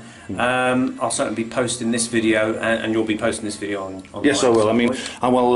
By the time you've watched this, I'll have done it. So I'm planning. I'm going to. One of the first things I do when I get home is I'll post a link on her Panmo Voice. So to check that out. So, well, Neil, break a leg. I think I already have. I look forward to hearing you talk about the fairies and everything. And okay. So take care. Cheers, then. Thanks. Okay, Ben. Here, are you representing the BBC? Well, not really, but this is a kind of satirical statement in which I represent them in a negative manner, so they can sue me if they like.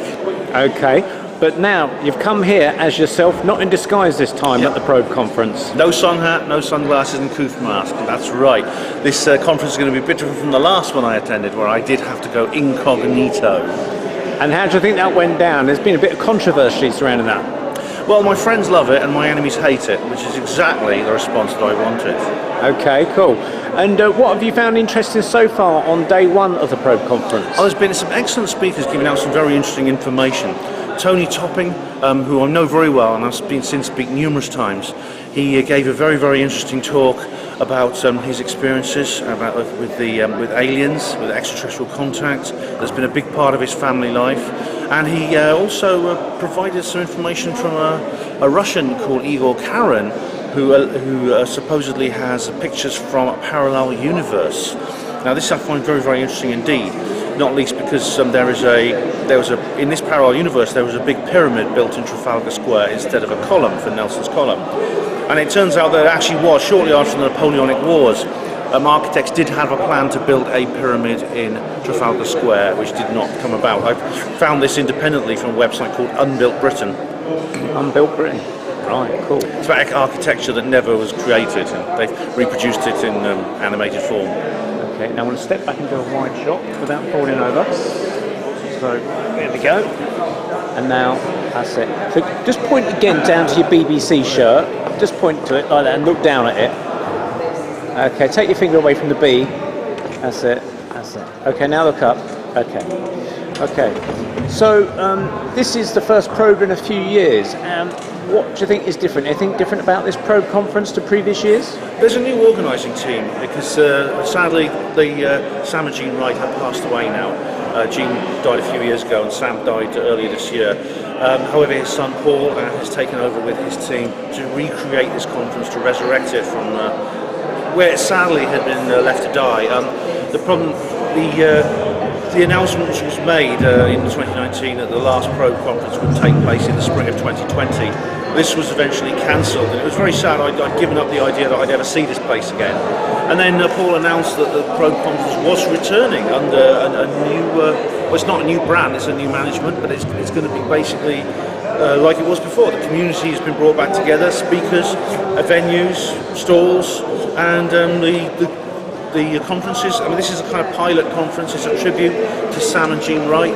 However, I'm hoping that this will become a regular thing and I'll be able to attend as many of these as I can, because I really enjoyed it. It was my favourite conference.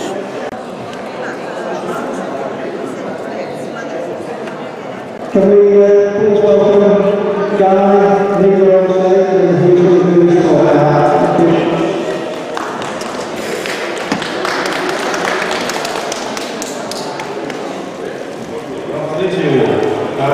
it's actually quite an honour to be back here again, and it's also an honour to be part of what's called the resurrection of Probe Conference, especially when it's a conference which is quite for you, because it's in celebration of Sam. It's very important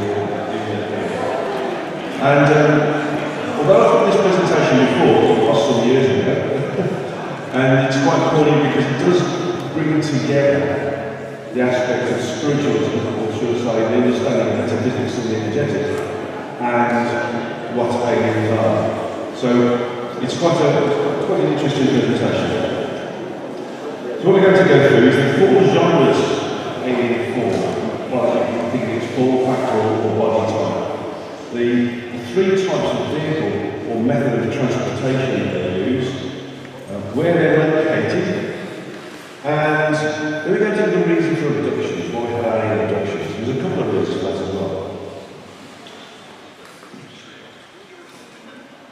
But first of all, I want to just set the scene around where he exists.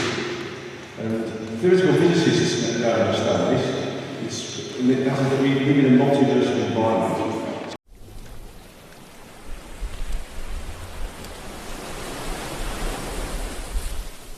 They're highly evolved and highly advanced. He is absolutely correct. However, where he gets it wrong is where he says aliens do not abduct people, aliens don't do that kind of thing. They bloody well do, and it's not good. And I'll get into that. But anyway, we've got the theme of communication. As we can see, the UFO is coming in. It will literally So the journals, I had these journals, and I was looking after my mother who had dementia. In the final days, it was absolutely awful. She developed a most unpleasant medical condition. It was absolutely heartbreaking. And so heartbroken was I that those journals that we see there were going to go in the bin in blinding rage. But something told me don't do that. Not only that, it was left on my communications network not covered by time and the rules of it. It is. Those journals that I was going to put in the bin detail a precise operation that is to do with an advanced communication network to which the Nordic extraterrestrials are the commanders of. They are the commanders in charge of it. And it is opposed by the Greys. So now we have an alien Cold War going on. Now, in the beginning I was speaking to Paul on the camera, but I decided, and I think you'll all agree with me, that I'm going to let the camera roll and I'm not going to censor it in any way, because believe me, there's enough censorship going on. Yeah, so special contact operation very C, so I was told. Can I just have two volunteers to step to the front? I just want to demonstrate the concept of very C, the network. The more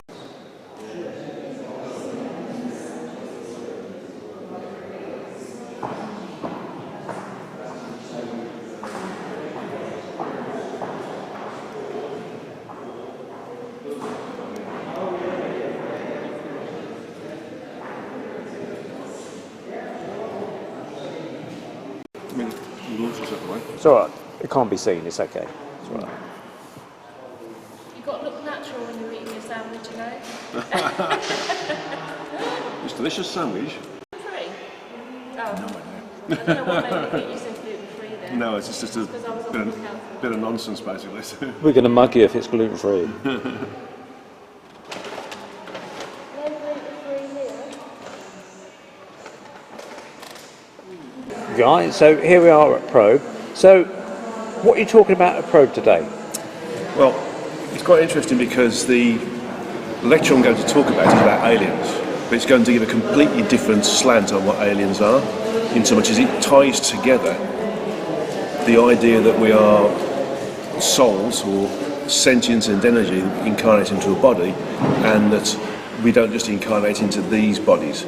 So it gives us a different idea of what we are. But I'm also going to look at the different types of alien or body type that we can incarnate into, different frequency levels. I'm going to look at the ways in which they travel around and where they come from as well. So there's like 3 areas there, and the genres of sort of body type or form factor that what we call aliens present themselves to us in, and why we see them and why we don't see them as well. Okay. Just wait for that answer. Post roll. Okay. Now you talked about where aliens come from. Most people would assume, the average person on the street, that aliens supposedly come from outer space. Where are you suggesting aliens come from?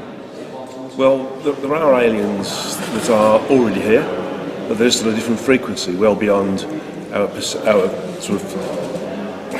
for want of a better word, our visual sensory range, so the frequency that the eye can work with, or that we can touch and taste and smell. So they can exist here already because they're already here. They've travelled to this planet because we have individualised free will. It's the only planet in this particular location that's got that honour, so to speak. And they can come from different parts of the galaxy, other galaxies, and other frequencies, and those areas that are outside of this particular universe. So they can also come from the wider multiverse as well. Do aliens have our best interests at heart? Well, you know, there's a lot of controversy about certain alien body types being aggressive or benign, you know, and there's like this yin and yang, you know, they abduct us and they damage us and they don't like us, and there's others that are sort of here as our saviours. The truth of the matter is, they're a bit like us, depending upon their evolutionary level, depends on their frequency and therefore how they think, behave and act. So they are fairly similar to us, but we have to think of it in this way. If they can travel a long distance to get here, then they're going to be more highly evolved. So they're going to be more benign than aggressive.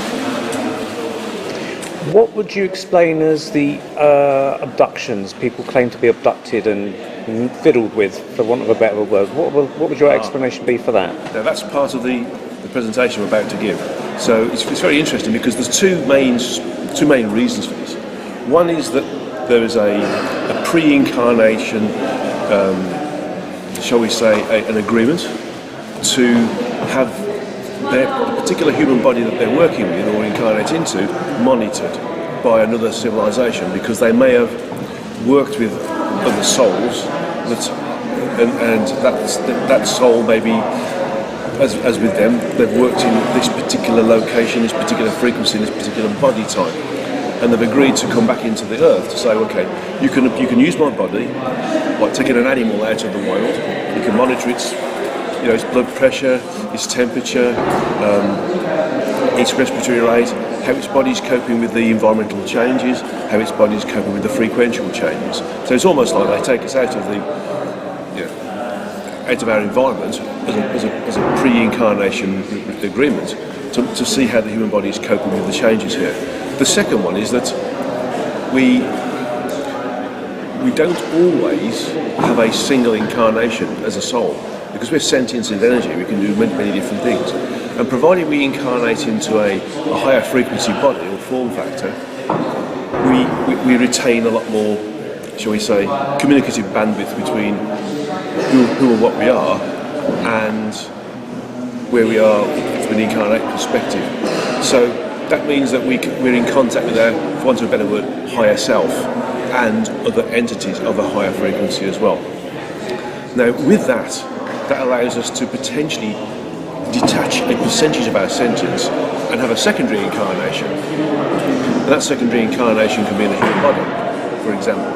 And so what we have then is that we have the ability to experience, learn and evolve here, this incarnation, that information is also passed to our primary incarnate level, and it can also be monitored by those other entities or aliens at that primary incarnate level as well. So again, there'll be so-called abductions or removal of the body to a different location to monitor it, to see how the body is coping, noting that it's a secondary incarnation, not a primary incarnation.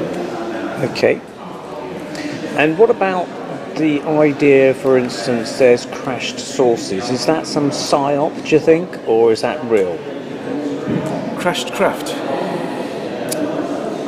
There's always going to be miscalculations in entering into an atmosphere in a low frequency environment, and it's quite common for them to make a mistake.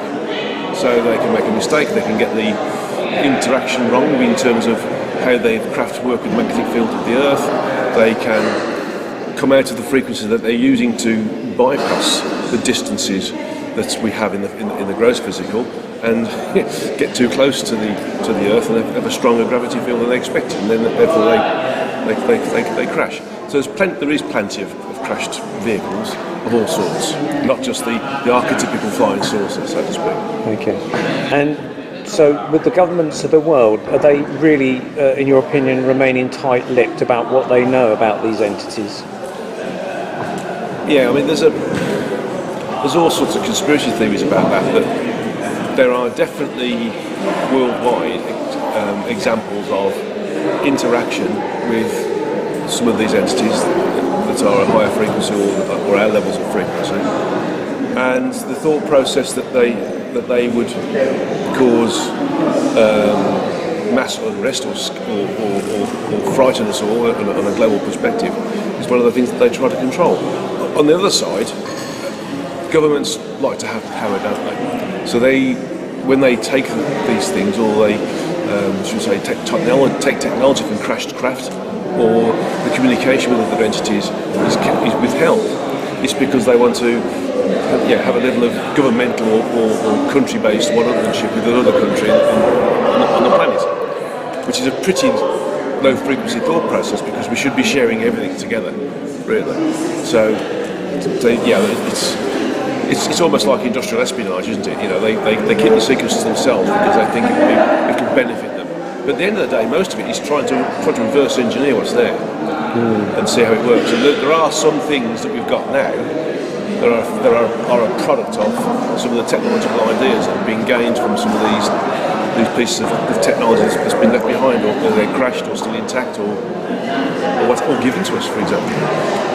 I mean, think about how fast display technology has changed. That's a good example. Right, hold that there. So what I'm going to do is I'm going to go for a close-up of that. You picking up your phone and doing what you do, but I'll just do a close-up of that because I can cut to that. So if you pick that and repeat that action. Okay, go. So think about how fast display technology has changed in the last 20 years, or even 30 years.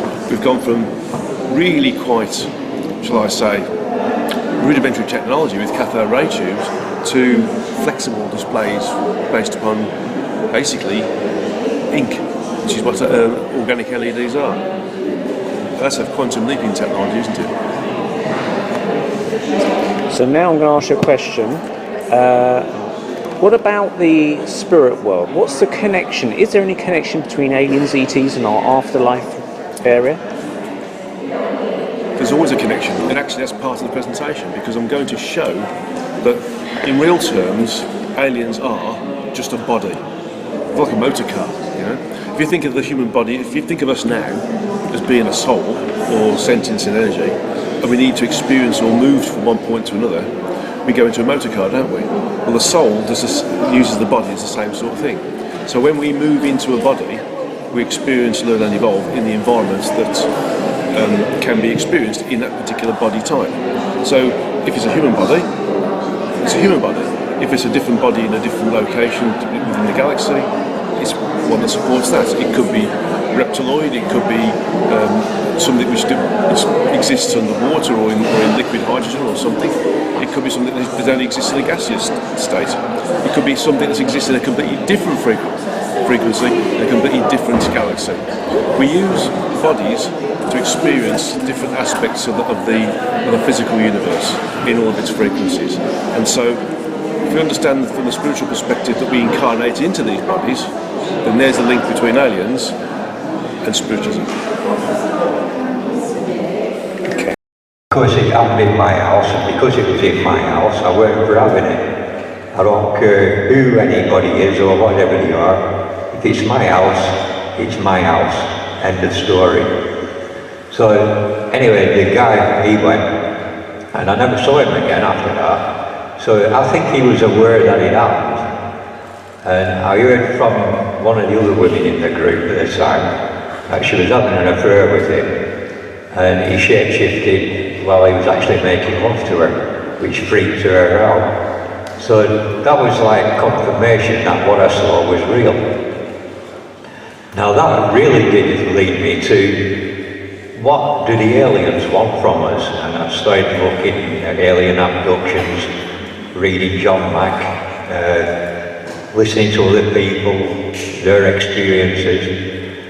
And every time somebody gets abducted, the aliens take something from them, whether it's DNA, whether it's sperm samples, or whatever. And it was that what led me to question what the whole thing is about. And I just come up with, the aliens are forming us. You know, where I'm living now, I live in farmland, and I watch the farmers. He let the sheep out into the field. And I was sat there just a couple of weeks ago, and I remembered an old joke from years ago, where there were two sheep in a field, and one of them, his actual name was Frank. This is why it's stuck in my brain. But he said, hey, at the end of the day, they're going to drag us off and dip us into the water. And he said, well, you're a conspiracy theorist. Well, at the end of the day, they did drag them off and put them through a sheep den. So that was the joke about it. And then I thought, you know, watching all these sheep a couple of weeks ago in the field, it's so real, it is. You know, if you have a farm like old MacDonald had, you need to look after your livestock, because the end product makes you the profit. Now, I believe Pauline can't make it through illness, so Paul's asked me to do another talk tomorrow, which I will do. It's about a ley line I've discovered in North Wales. UFOs, reptilians, all sorts involved in it, it'll blow your mind. But a couple of people I met, which I will talk about tomorrow, I actually met them through Pro View. And I didn't know that they both knew each other, just until a couple of years ago. And their story is quite fascinating, but it's part of a reptilian abduction, where 5 of them got abducted, and all 5 of them were conscious of what really happened. Predictions for his time. He became known as Seer van Rensburg. And one of the predictions he made was a war breaking out in Europe. And it's happening now with the Ukraine. He also said there'll come a time when South Africa has a black president running it. Now, at the time, being an Afrikaner, him saying that was very, very sacrilege to the Afrikaner religion and the Dutch Reformed Church. Because the black man is lesser human than the white man, and the Afrikaner is God's chosen people. So when Nelson Mandela became in power in South Africa, I suddenly remembered about Simon van Rensburg's prophecies, but he also prophesied that there'll come a time where a white man will be president in South Africa again. He also said America, Britain and Russia will go to war. Russia will devastate England. England will be a wasteland. And the only way that will happen is by nukes. Or if they invade. He also said that the British government will do a deal with the Russian government so that England doesn't get invaded. So Putin could sign that deal with Boris, or we'll not invade England, but we'll let them with nukes. Who knows? But it's interesting what everything Simon Westberg said is coming true. So look him up then. He was there to put us through, now put us through misery. Wear a mask, don't wear a mask, get vaccinated, don't get vaccinated. And I believe that the present moment is the 5th vaccine out. So anybody who has... So you're on first, aren't you? I am indeed, yeah. I've never heard you speak, so it'd be nice. Yeah, I'm doing a shortened version of my talk, simply because I've got an hour slot. So it's an hour slot, but normally it would be about 2 hours this talk. So I've different things. And they were just growing their plants in plain old sand and soil, and they were getting huge crops of vegetables as a result of it. And it attracted the attention of the people, the local people, the press and things like that. And that's essentially how the Findhorn Foundation, as it's become, has grown to this day. So it's been around since the 60s, and now it's like an eco-village. I don't know if you can still visit there, but I visited there about 3 times in the 1980s and 90s. And it's grown from that tiny little caravan into this huge place which does courses, and they work with nature beings and that kind of stuff. So if you're ever feeling a real hippie mood, check out the Findhorn Foundation. Now, we talked about strange creatures earlier on that seem to be half man, half beast. This gentleman here is Howard Hughes of the Unexplained podcast. He hosts it. Got lots of very interesting interviews on there, so it's worth a visit if you're ever sort of bored and you want to listen to something a bit paranormal, a bit extraterrestrial, a bit ghostly. He interviews lots of different people on there. It's the Unexplained podcast, and that's the website of Howard Hughes. Now, he reported an interesting thing to a friend of mine who then later reported it to me. I don't know if he's actually said this publicly, but I'll tell the story anyway. Basically, he said that as a youngster, and I put him about 6 years old at the time, he was with his grandmother walking outside Liverpool Street Station. So I put this probably in the late 60s, perhaps early 70s. And his grandmother seemed to have what you would call the psychic eye, the third eye.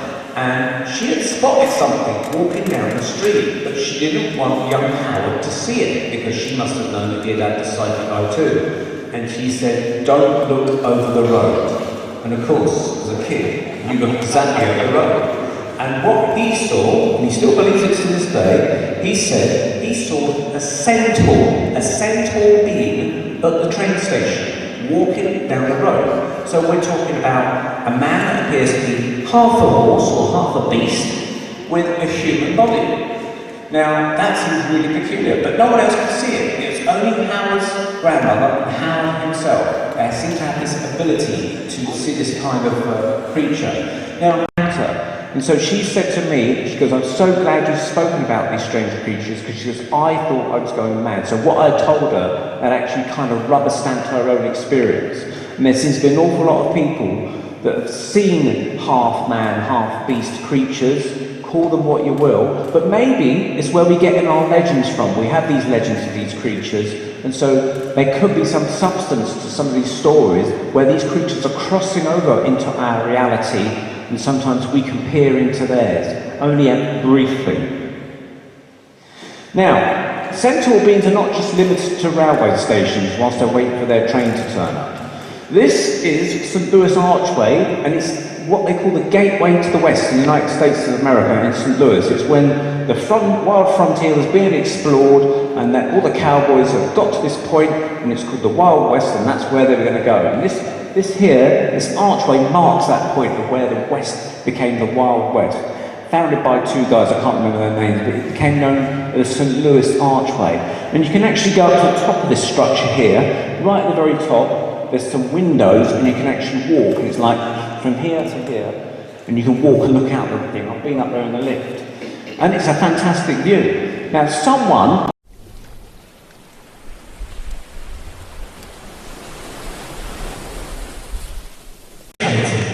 Okay, let's get the show on the road. My name is Neil Gensfield, and I am one of 5 boys. As a youngster, I tend to be the quiet one. but things soon changed when I learned the bass guitar and later played in heavy rock bands. Nowadays, I can be found painting mostly fantasy and visionary artwork, from science fiction-inspired space scenes, pagan and Lord of the Rings images, witches and so forth. I'm also researching and writing on the subject of fairies, ghosts, spirits, UFOs and other paranormal subjects. I'm currently writing a book covering these topics. Whilst I'm tapping away at the keyboard, my girlfriend Monica, also a talented artist, uses the art room to produce her own fancy paintings. We often give each other critiques of our own work. We often produce artwork together and co-exhibit them too. I also co-host a monthly podcast called The Paranormal Peep Show, part of the Paranormal UK Radio Network. And I have been speaking on paranormal conspiracy-based subjects around the UK from Glastonbury, Birmingham, Newcastle and beyond. I have travelled the length of the British Isles covering the most fascinating subjects. I returned to Probe after 5 years to present more encounters with fairies, ghosts and spirits, where I will discuss sky dragons, Roman ghosts of yore, levitation mediums and the return of my own late mother through the Ouija board. Hello, Mum. Hi.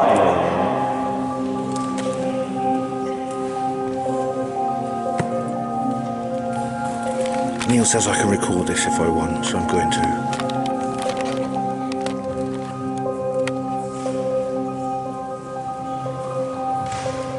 Okay, that was just a little something I put together for the Probe website about a month ago, so it would be kind of nice to play here. It gives a bit of a background to who I am. Some people perhaps saw me 6 years ago here at Probe, where I spoke on encounters with fairies, ghosts and spirits. So this is a follow-up. This is a condensed version of a talk that's normally 2 hours long. So I will kind of rattle through the subjects quite quickly, but if you want to kind of follow it in full, I suggest you go to my YouTube channel, which I'll give you details at the end. Anyway, to wake everybody up, I think it's important that we always start with a little bit of mathematics and spelling and letters. So can anyone tell me what the 18th letter of the alphabet is, please? R. R? R over this side? Anyone over here? It's after Q. It's Q is... R. Who's in agreement? R? R. Okay, can we all say it? R. Say it loud with feeling.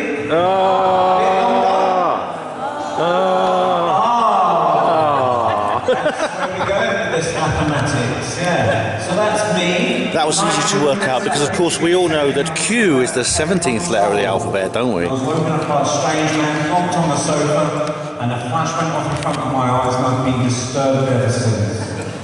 So, yeah, going from that, I went on to do this, and some of you maybe saw yesterday, if you was here, you would have saw some of the paintings. It's okay, Phil. Monica's filming it anyway, so I've been painting ever since I was a kid. I paint mostly in oil paints these days and covering all sorts of stuff. Hey, the first speaker of the day is over. It's Neil Geddes Ward talking about...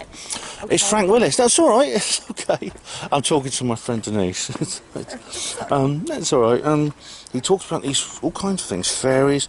There's these... In Ireland, which is always a place with lots of fairies, the guy encountered these 2 fairies. He was on a sunny day and they were literally by his feet, and they would one of them had a pair of scissors, almost like they were trying to cut his shadow off, as if his shadow was like a solid thing. Very strange. Now, he's been to Findorn. Neil Geddes Ward has been to the Findorn community. As you know, I've been there too, if I've mentioned it before. And I have sort of mixed feelings about its value. And I sort of found it a little bit... I actually didn't like it much. I think it had a dark side to it. I think I might have discussed that before. I only went once. Neil's gone a few times. He mentions Howard Hughes, the Unexplained with Howard Hughes. Now that's a really good radio show. If you like Panmo radio, you'll love the Unexplained with Howard Hughes. In fact, he's just got himself a new. He's got himself a new one on TalkSport, which is really cool. He mentions centaur. People have seen centaurs. Now, centaurs are creatures from Greek mythology. Basically, a horse, in place of the head of the horse, is the upper body of a man. Very strange things. But Howard Hughes says that he saw a centaur at Liverpool Street Station in London. How strange. There was also a lady who sadly lost her baby when it was born. A very sad thing, worst thing in the world, that. and some centaurs came into the room, and she felt better.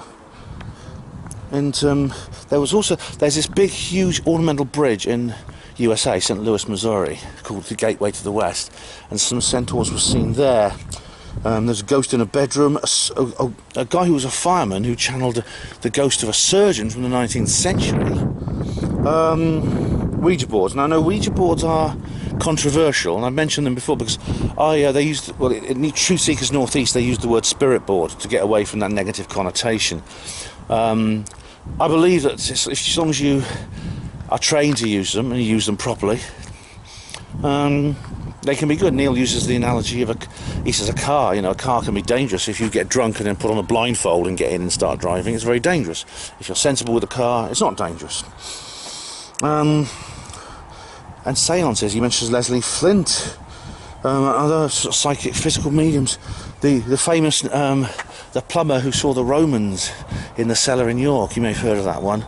It's almost like he was seeing something from the past, not something that was a sentient being that was taking notice of him. It was more like a recording. I mean, it's even called the stone tape theory, although if it is some kind of recording, the mechanism of how real things can record on their surroundings is not known.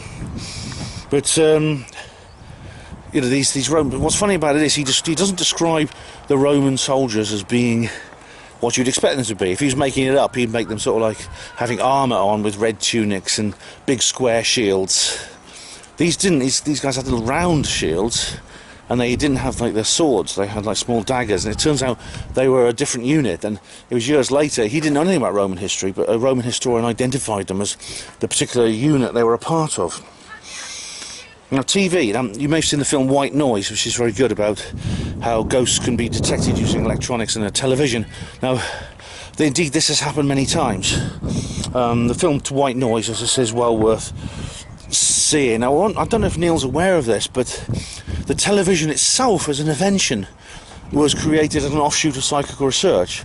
The inventor of the television, a guy called John Logie Baird, in his laboratory was originally working on an electronic instrument which spirits could use to contact the living world. Now, I've actually been past Baird's laboratory. There's a big blue plaque on the wall. It's at Helensburgh, Scotland. There's a big plaque because that's where John Logie Baird lived and had a laboratory. And he was into psychical research. And apparently, I didn't know this, I'm going to have to ask him some more about this.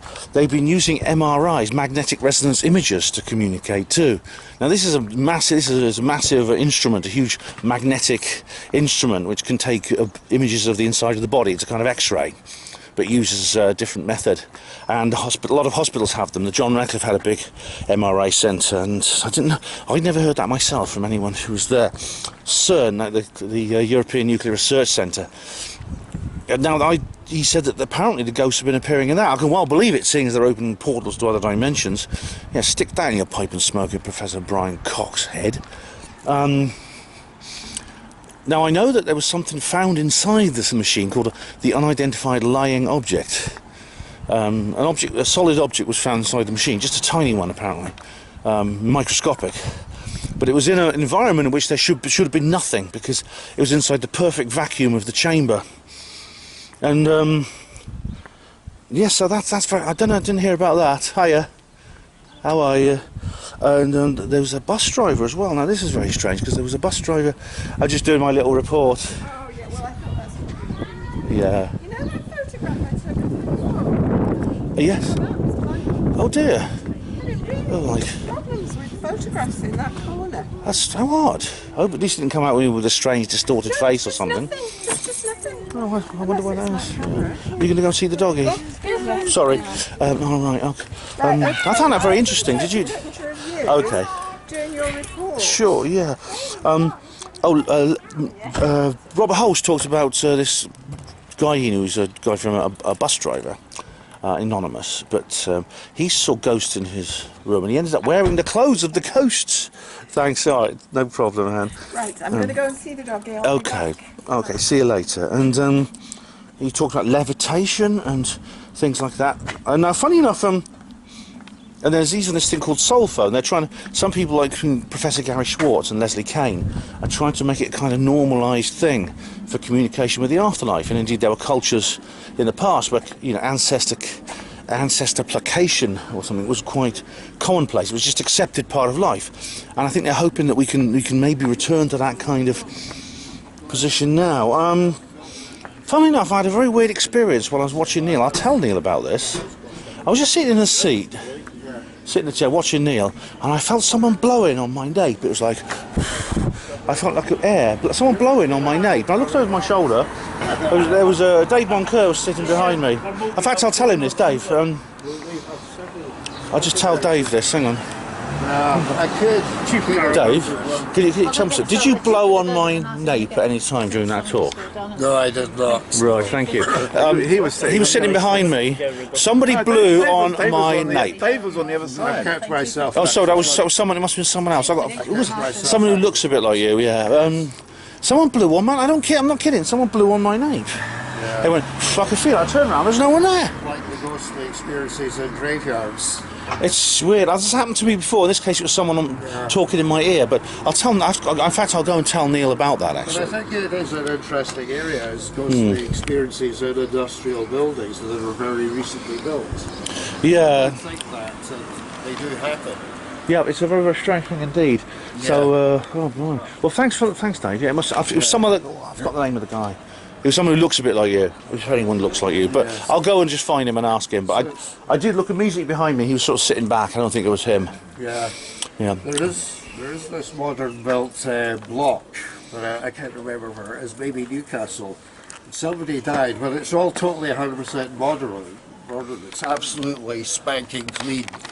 And some girl died, really quite high up, 14th floor. Right. And they swear, the people in the around there swear that she appears to still come down in the lift, get off at a certain floor, maybe where her boyfriend was, but she vanishes. Yeah. Very strange, very strange. I'm just going to do the tour of the stalls. We've got here this lovely one. There's the Alien there.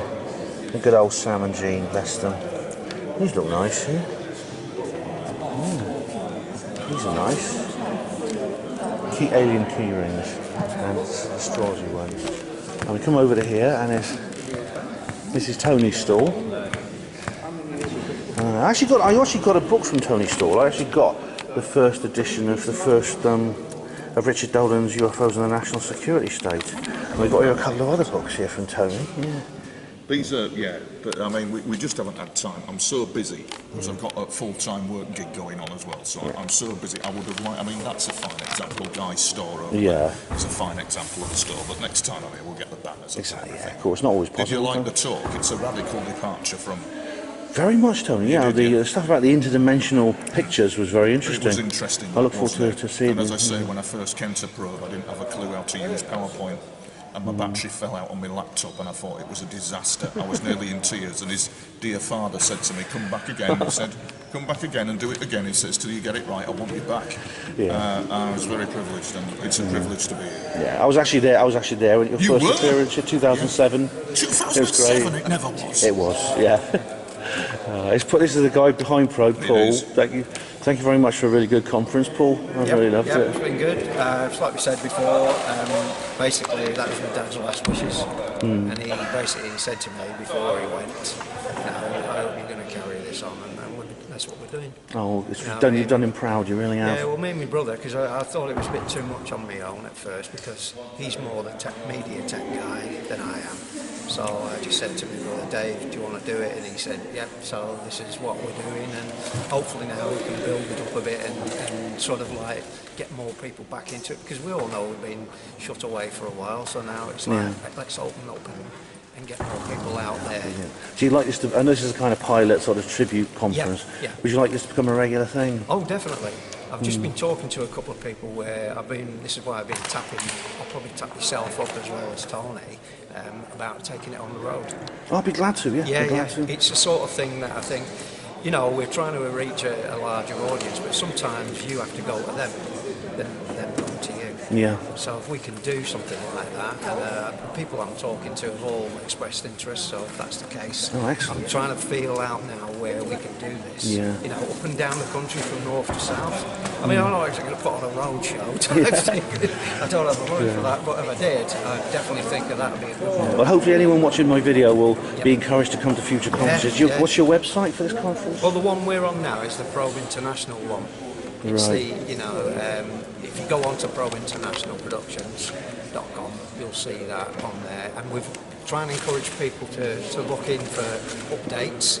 All the guys that we're doing filming and we're doing little clips just to let people know that that is the, you know, just what we've had experience with the first one since my dad's gone. But as we go along, we'll keep uploading stuff, material, people who want to get involved. As long as they get in touch with us, we'll get involved with them. Oh, brilliant, excellent. Well, viewers can go to the, I'll put in the description box the links to the website. So, thanks, Paul. Excellent. So hopefully we'll get more people to come along. Cheers, buddy. Yeah. See you later, guys. Let's go and have a look at Guy's stall now.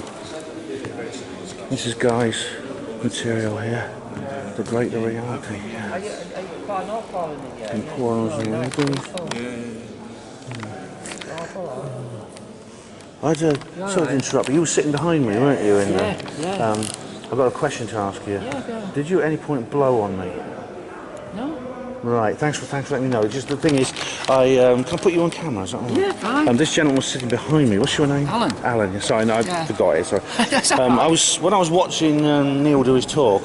Someone did this on my nape. They just did this. They go. It was like that. Not on me. All right. I looked behind me. I saw you were sort of sitting back, and I thought it's not him. It's not him. I won't do that. That's weird, isn't it? I talked to you before to do that. I know. It's weird. I was watching. I'll tell Neil about it when I see him.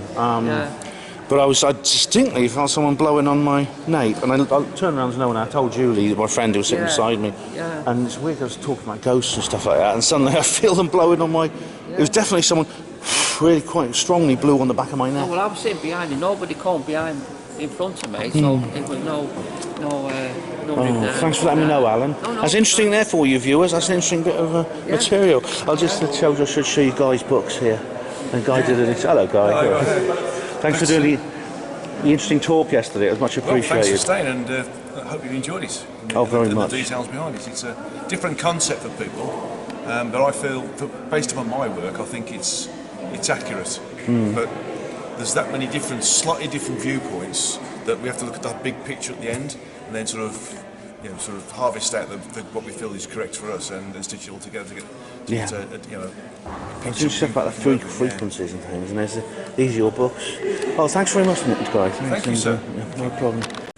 All right, ladies and gents, we just had Frank Willis for his second talk. Now, Frank wasn't originally booked for 2 talks, but Pauline Delcourt-Min unfortunately can't make it. She had to cancel at the last minute. She was going to do her talk, so Paul decided to put Frank on for a second round. He covered a lot of interesting subjects. Now, he began with talking about the Dee Valley in Wales. Now, you may not know this, I didn't make a video about it. I did write an article about it, but in 2016 I spoke at the Conscious Tribal Gathering at Glendyfrdwy. A beautiful spot by the River Dee where there's an old steam railway and everything. It's really nice. It's not far from Llangollen. Now, just down the road from there is Llandrillo. Now, which is a really amazing place where a UFO was spotted there in 1974. Now, Sasha Christie has reported she stayed at a farmhouse for a holiday once, and it's about 4 miles away. I didn't know that. I didn't know what part of Wales it was on. Sasha, of course, has recently had someone else come forward to back up her story about having an alien abduction. Apparently, Owen Glyndŵr was born at Glendyfrdwy. He was like a Welsh rebel. It's a bit like William Wallace in Scotland. He fought around about the same time as well. He fought a rebellion against the English crown. These days, of course, Welsh nationalists, they want to sell Wales off to Brussels, so I'm sure wherever Glyndŵr's grave is, he's turning in like crazy. And now, Frank mentioned Cantref y Gwaelod. Now, this is what's really interesting. You know the story of Atlantis? How we lived in a world where we lived in a kind of high civilization in prehistoric times, and then something went wrong. The people fell into degeneracy, and they lost their virtue, became sinful or whatever.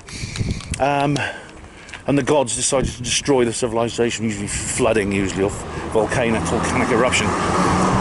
So many cultures have this version of the story, and Wales has its own called Cantref y Gwaelod, which is in Cardigan Bay.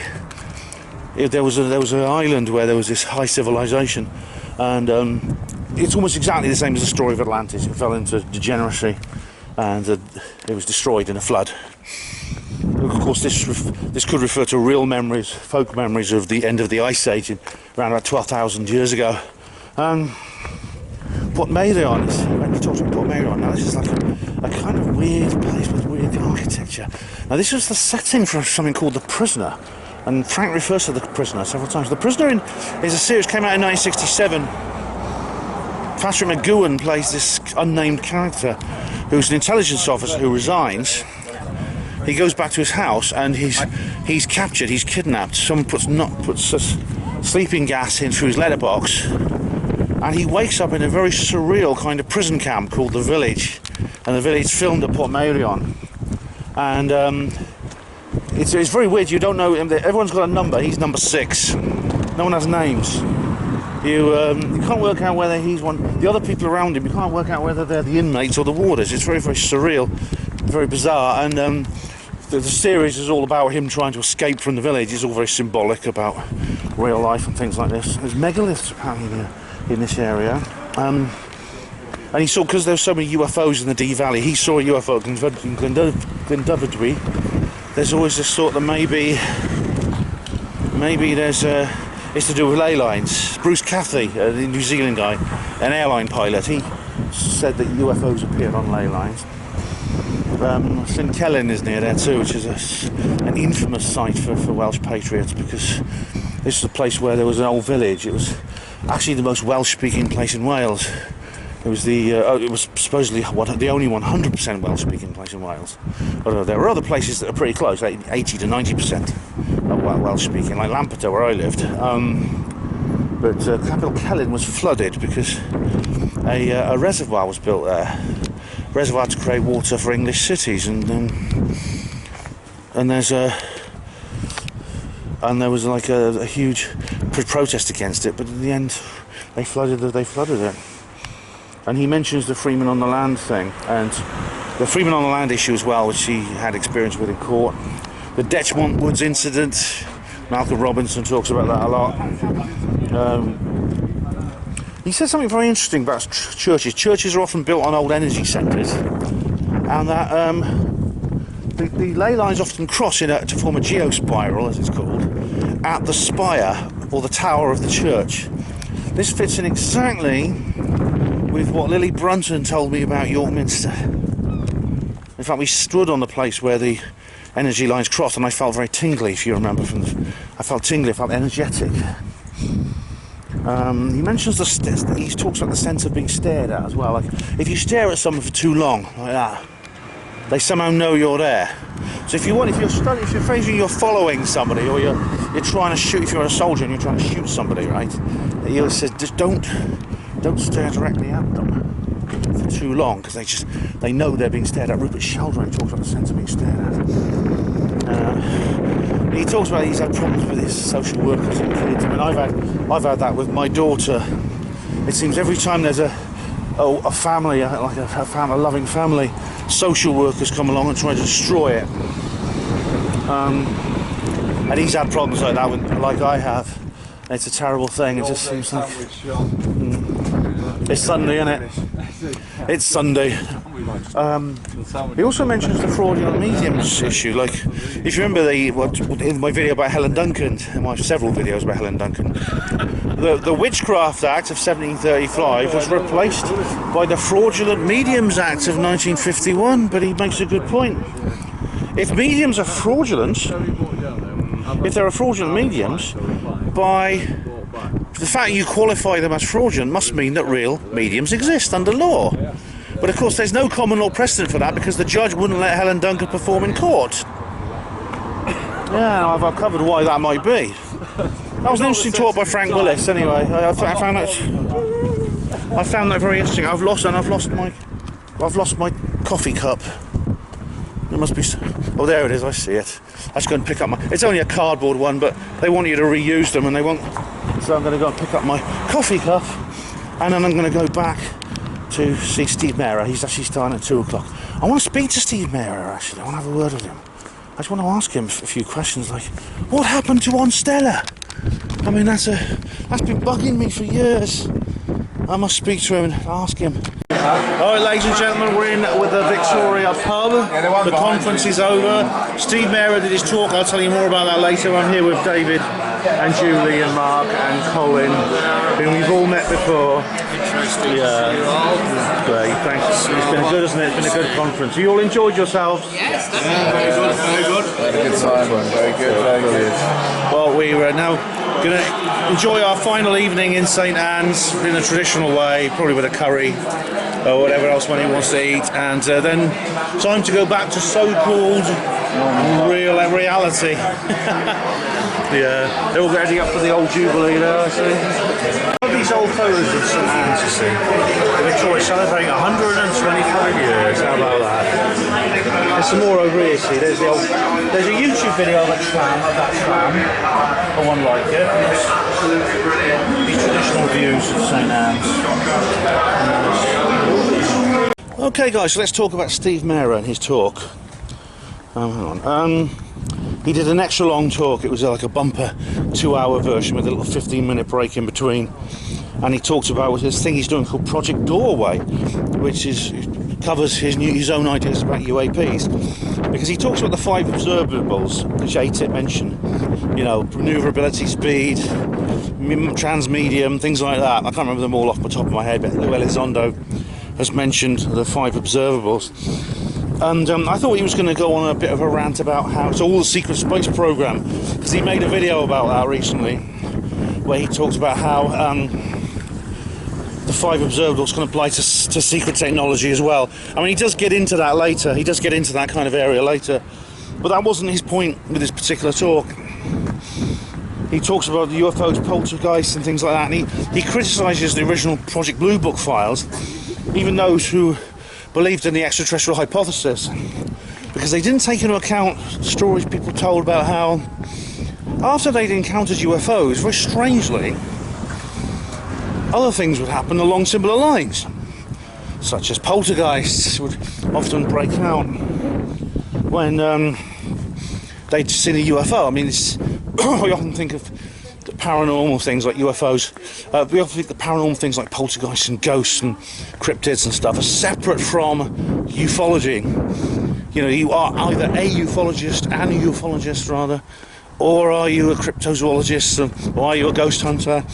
Maybe we should see these things sort of holistically. In fact, he believes there's a single source for these. Because, for example, the ability the Tic Tacs have to, they always seem to be able to read the pilot's mind. At the moment the pilot begins a manoeuvre, the Tic Tac's already done it, as if the moment the pilot decided to make a manoeuvre, the Tic Tac already knew the pilot was going to do it. There was apparently demonic technologies mentioned in government documents. UAPs can enter the ground, and this is very interesting. They're not, when it comes to transmedium, you know, people say, well, they can go into the sea and come out again. UFOs, probably the same thing. So they go from air, a gas, into mixed gases, into water, a liquid. But what if they can also enter solids? He said UAPs have seen entering the ground and going underground without leaving a mark on the surface. So not burrowing, they're sort of moving through the ground in the way they do air or water, displacing it perfectly without any friction. Now I've seen that. Now that reminded me immediately of James Gilliland's E-SETI Ranch. I've got to be careful with James Gilliland because I pronounced Kirsten Gillibrand's name, Kirsten Gillibrand originally. I called her Kirsten Gillibrand, and of course that's you can easily get it mixed up with Gillibrand with Gilliland, and it's actually Gillibrand, Kirsten Gillibrand. In fact, there's even a government document with the title WSFM, and that apparently stands for Weird Science and Freaky Magic. See, the Nazis had this interest in the supernatural, And indeed there was a crash retrieval in 1936, and the Annenurbe, led by Heinrich Himmler, dealt with this.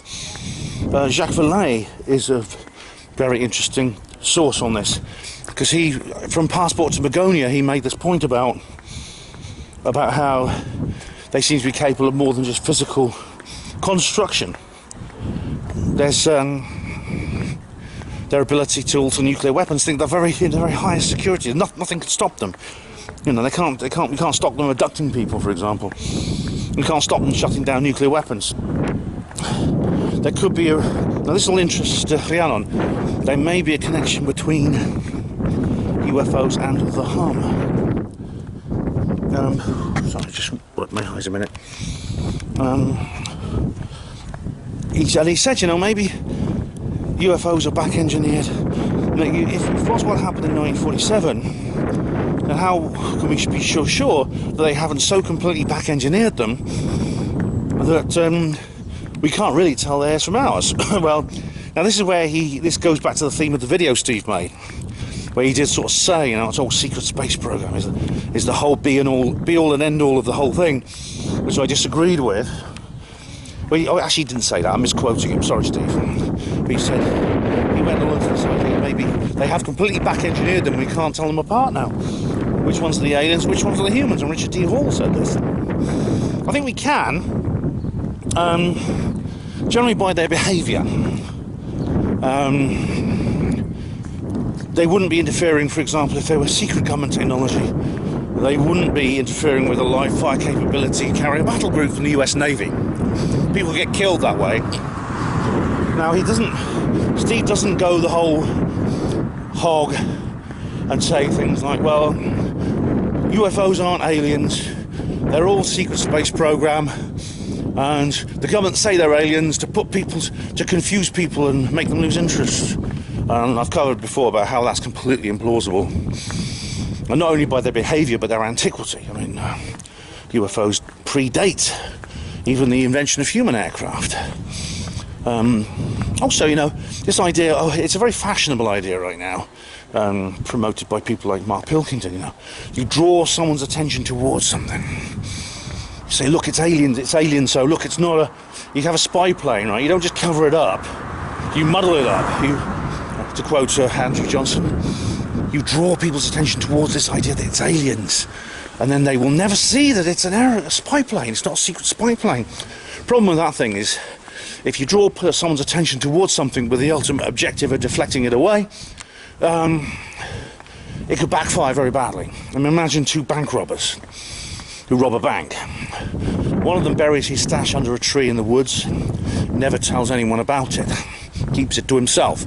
The other buries it under a tree in the woods, but instead of keeping it to himself, he puts on a tutu and a pair of fishnets, and he dances up and down on top of the spot where he's buried it. And every time a police car drives past, he says, "Excuse me, officers, yeah, just to let you know, there's no buried bank money underneath me here, just some unicorn bones, okay, guys? Which of those stashes do you think is going to be found first?" But then Steve didn't make that. To be honest, Steve didn't make that point. He compares the building of...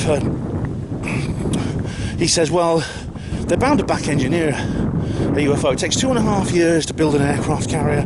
So if they captured a UFO in 1947, you know, why shouldn't they have back engineered a UFO? There's a little bit of a difference between building an aircraft carrier and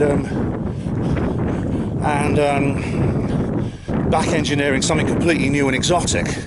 So that's to the right, to the left, that's to the right, that way. Sorry, I'm a bit confused.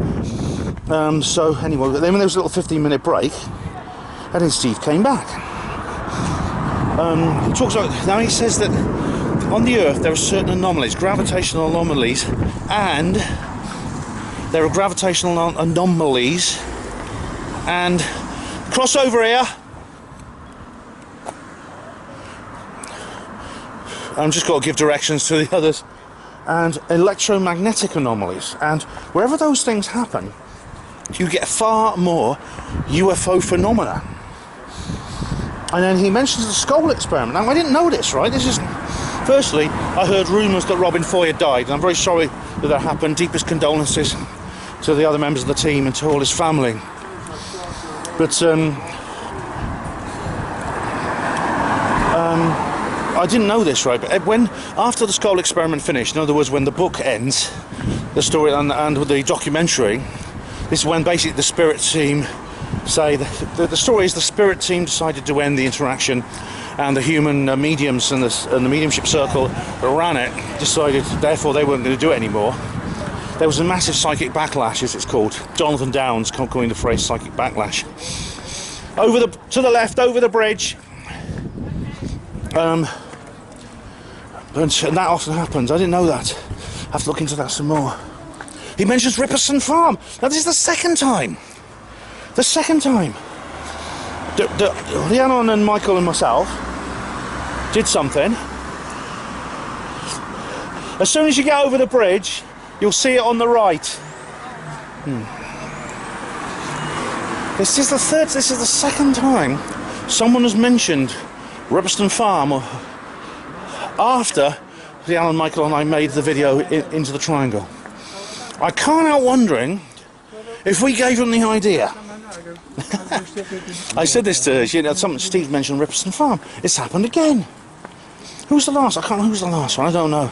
But I know that since I made the film Into the Triangle, 2 other paranormal researchers have talked about the Welsh Triangle. I mentioned Ripperson Farm in particular. And he mentioned sleep paralysis. Now, this is something I get a lot. I get sleep paralysis probably at least once a fortnight, some maybe more often. Where I just wake up and I can't open my eyes, and apart from my eyes, I can't move. Now, luckily, I'm not one of these people who regularly gets demonic entities affecting me when I have these experiences. Some people do. I feel sorry for them. Now, this has surprised me as well. He talks about Close Encounters of the Third Kind, which is a must-see film. You haven't seen it? Well, God, you know, I was sitting next to this lady in the audience. She said, I couldn't believe it. Spielberg was this is it. NASA apparently contacted Steven Spielberg and told him not to make. I'm going to cross over the road. Close Encounters of the Third Kind. She says, I've never seen it. I've never seen Close Encounters of the Third Kind. And what? It's a bloody must-watch. I mean, there can't be many people in the UFO community who've not seen Close Encounters of the Third Kind. This is assumed, isn't it? This is interesting. He goes into the idea of the tulpa, and the tulpa is the idea that thoughts can manifest things. And he said that it is actually possible to create an artificial ghost simply by focusing the mind and meditating. Now, the last person who did this actually was an explorer called Alexandra David Neal. She was a French explorer who visited Tibet in the late 19th century, and she did this. She created what she called the little monk, and a little homunculus that followed her around everywhere. It was actually quite difficult to get rid of him. She had to go through a lot of meditation just to make him go away. And he said that things like he mentioned something that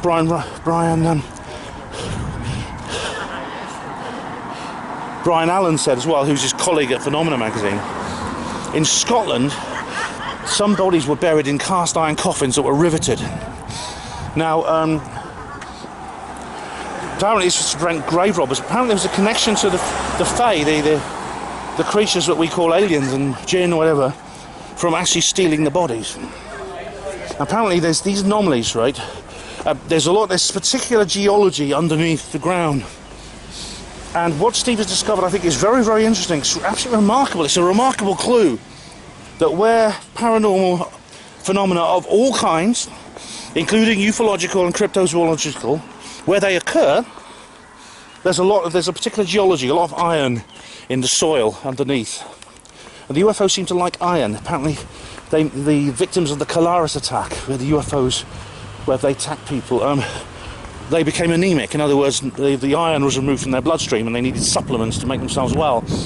And he said he's noticed, this is actually pretty scary, he's noticed the pattern repeating with David Paulides. David Paulides, where people just vanish into thin air. Steve said that where that happens, you get this same geology. Now, it's not exclusive to those areas. Of course, these things can happen anywhere. But they are. How do we get into this place? Just this little townhouse. I've forgotten how you get in. No, it seems a bit. But we've been in here before. You've probably seen it before. Well, that is remarkable. Anyway, that's Steve Maher's talk, which I thought was very, very interesting indeed. I need to go to the toilet. Sorry, I shouldn't talk about that on my video, should I? But I do. So I'll see you later. Here again. So I suppose I've been thinking about my specialist thing is the Marconi. Oh, it's beer. Your specialist thing is beer. Did you enjoy the conference? Scientists. Well, the conference was, yeah, I did enjoy it. I thought the most interesting guy was the Hells Angel. That was my personal thing. I'm interested in this story. Yeah, Frank Willis. He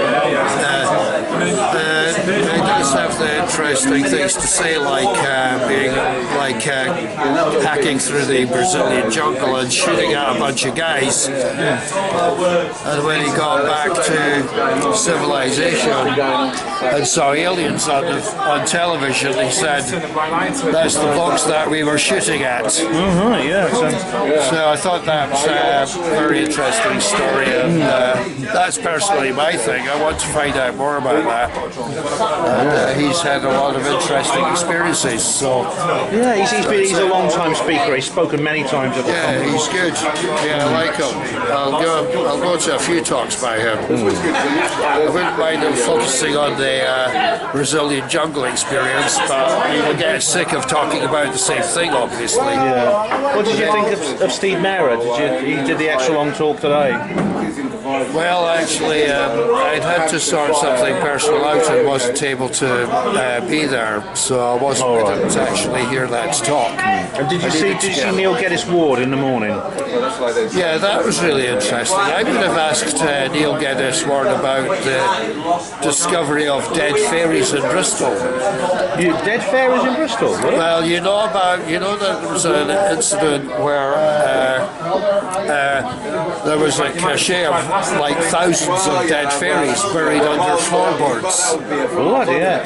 That's right, it's really strange. They uncovered these floorboards in a hall in Bristol, hacked up all the boards and found literally tens of thousands of dead fairies, what looked like fairies. Yeah. Did you not know about that? I've never heard about this ever. I mean, dead fairies. Presumably there was some kind of cover-up, was there? The authorities suppressed it. What people are thinking, but you wouldn't expect a cover-up, which must have been from a few hundred years ago, to be so violent to a different life form. Yeah, well, I'd like to hope so, but unfortunately, the Illuminati nature is pretty evil. Yeah. Well, I'm inclined to think class war decisions are partly to do with that. And the thing of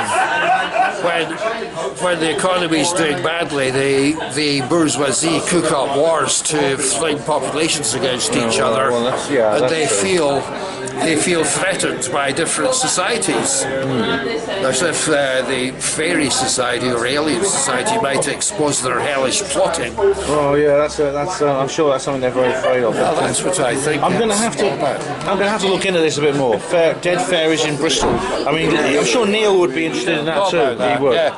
That's what I would have asked him about, but Excuse me, not to bomb Blackpool. Well, we've got this information. I'm bloody glad to hear it. I'm damn glad to hear it. Officially, Julie Phelps has said, Blackpool, don't bomb it. Right. And they've obeyed her, have they? Well, I mean, that's what she says, and she's yes. Right, yeah. Okay then. So we're safe here. All right, good. We're living some house down there. Do you want to be marooned in Blackpool? No, I don't. I'd rather. 20 miles an hour. It'll take 3 days just to go from one pub to another. Yeah, definitely. That's what's good news anyway. Or at least we're in Lytham St Anne's, so it doesn't affect us. Breaking news is over. It's just made me aware of a new crop circle that's appeared today, and I'm going to see if it's actually relevant to what we're doing. It's actually quite a remarkable.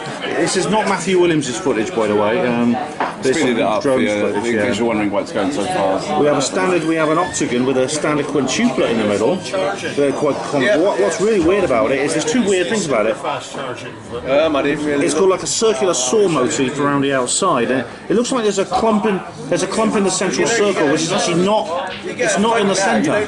It's actually not centrally located on the centre circle. Do you see that? Look at the little clump at the centre. It's off centre. I wonder why that is. I wonder what it means. This is Hippenscombe, which is sort of south of Marlborough. Yes. So what's it called? Hippenscombe. Hippenscombe, south of Marlborough. It's not too far from Pusey, actually, where Mars' base is. A cynical plug for the bases conference. Great drone footage there, isn't it? So this is Sunday, 20. What day is it today? It's just appeared.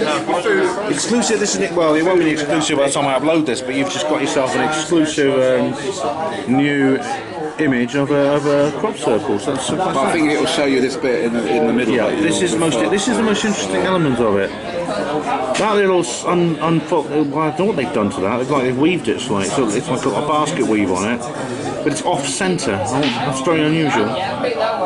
That's extremely unusual. That's from the Hampshire Flyer, by the way. Yeah. He's another really good drone. So that's credit to Hampshire Flyer. Thanks, mate. Cheers. That's very interesting. That, yeah. Brand new crop circle. Just seen it. We left the pub and went to we went to the what's it called, Julie? Yeah, we went to a curry house called the Imby or something. Imry. We didn't get to the Gemma curry house because Colin was supposed to lead us all there, but he and Mark and Dave just steamed ahead, full speed ahead, about 30 miles an hour up the street, and that's just walking, not in the car, and we couldn't keep up, so they were out of sight before we knew it, and so we had to guide our way to another one. So they went to one restaurant, we went to another.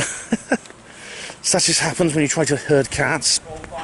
But, we then had a short, not a sweet meal in the Imry restaurant, and now I'm just going to take Julie back to her car, and then I'm going to go back home. Well, I say back to the hotel and have a quite short sleep, not as long as I'd like, and I'm going to get up and go home back to Oxford.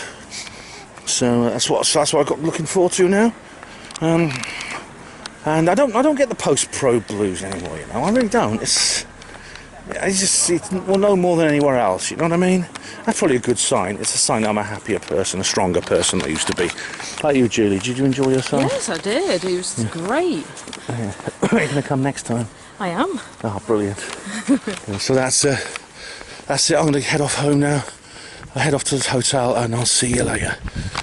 Something that just concerns me a little bit. I've got this slight scratch. It's like a graze on my foot. It actually happened quite a while ago, about 4 days ago. It doesn't seem to want to heal. I did just before I went to probe. It's still quite wet. I put tissue paper over it to protect it. For some reason, it doesn't seem to want to heal. I don't know why that is. Anyway, it's not painful. It's only slightly painful. It's just a bit annoying. Okay, guys, it's souvenirs. I'll try and get out, not to create a shadow here. Yeah, it's souvenirs again. That is my toothbrush. Now that's a packet of peanuts. Miles gave me that, actually. I don't know where he got it from. I think it was free in the restaurant, but he gave it to me for my journey home today. That is my, if I can disentangle it, that is my camera charger. That is my phone charger. That is moisturiser. And this is the book I was reading, I showed you earlier. Yeah, I got that far through it. I got Hoodie Annon's bookmark there. I didn't show you that, did I? Yeah. And she sent me a bookmark. There we go, Broadhaven. And that's lovely, that. And then, now this is a book I got from Tony Topping's stall. UFOs and the National Security State, Challenge of a Cover-Up, 1941 to 73. It's the first part of Richard Dolan's famous trilogy. The third one has yet to be written.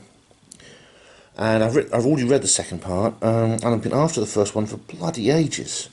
I really have. There's the spine there, and this is the back. You can pause and read that, ladies and gents. But yeah, History of a Cover-Up.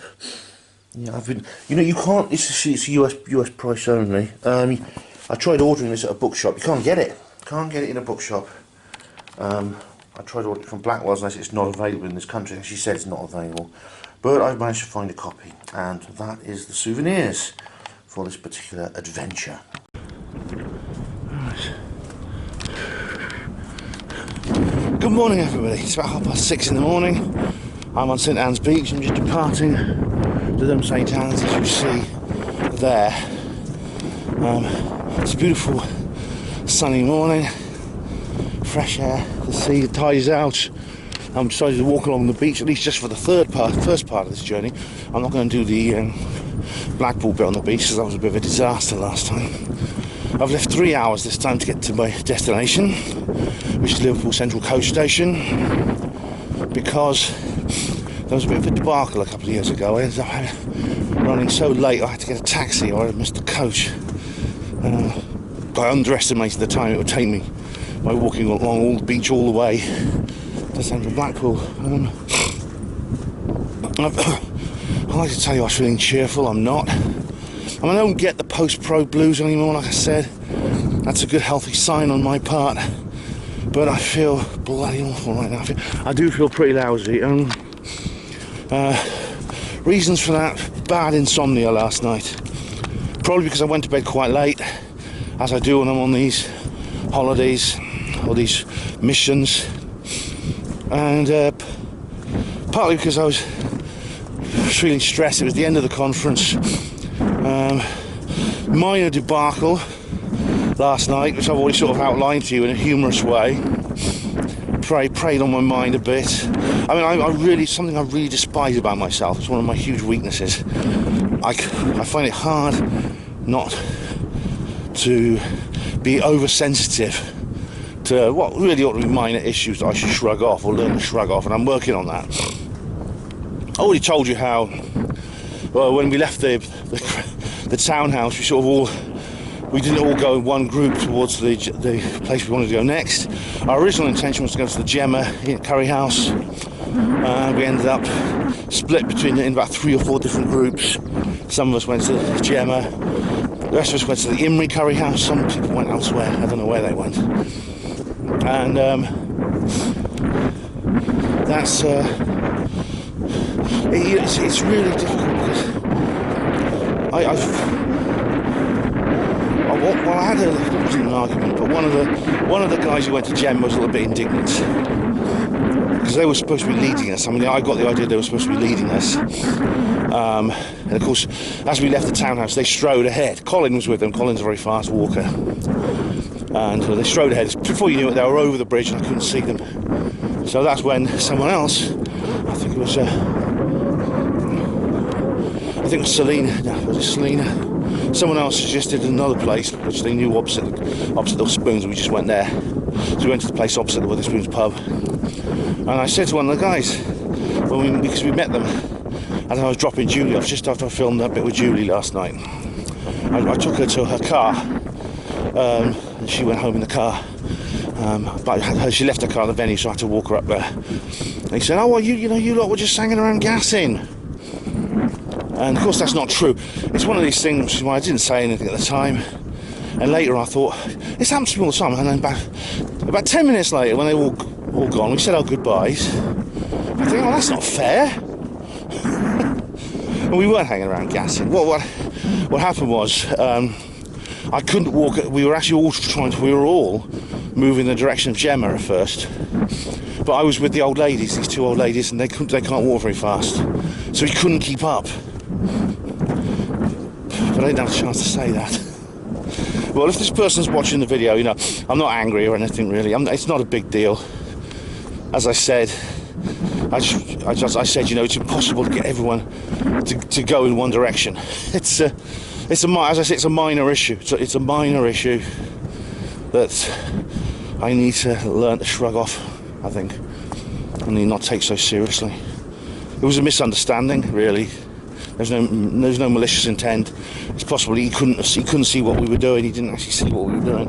We were all trying to follow him. The thing is,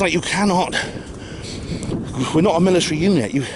And this happens all the time. Sometimes some people get quite frustrated with it. I mean, when we were at Devices at the last Basis Project conference in the summer, not the Christmas one, one of the I don't eat out very often, most of us don't.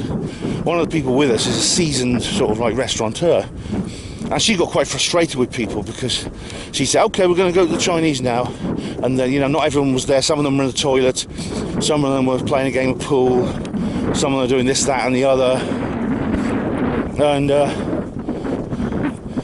she said, oh bloody hell, you know, where are they all? She just had that kind of that feeling.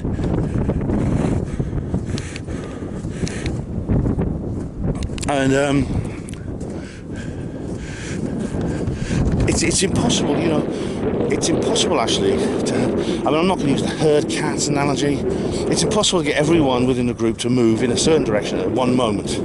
It's just not possible. And so, which means that if you're going to make arrangements for where we're going to eat and where we're going to after this pub, to which pub we're going next, you just have to accept that some people aren't going to be with you. You aren't going to get them all to go in the same direction at the same time. They're all having separate conversations. Not all of them have got the message. Some people walk faster than others. Some people change their minds. And it's just... it becomes a question of herding cats. Is there nothing more original I can say? Is there... Some people want it to be some kind of military unit, you know, right, attention, quick march in that direction, and it's just not possible. It is not possible. Yeah. But the insomnia, I think the cause of the insomnia really was a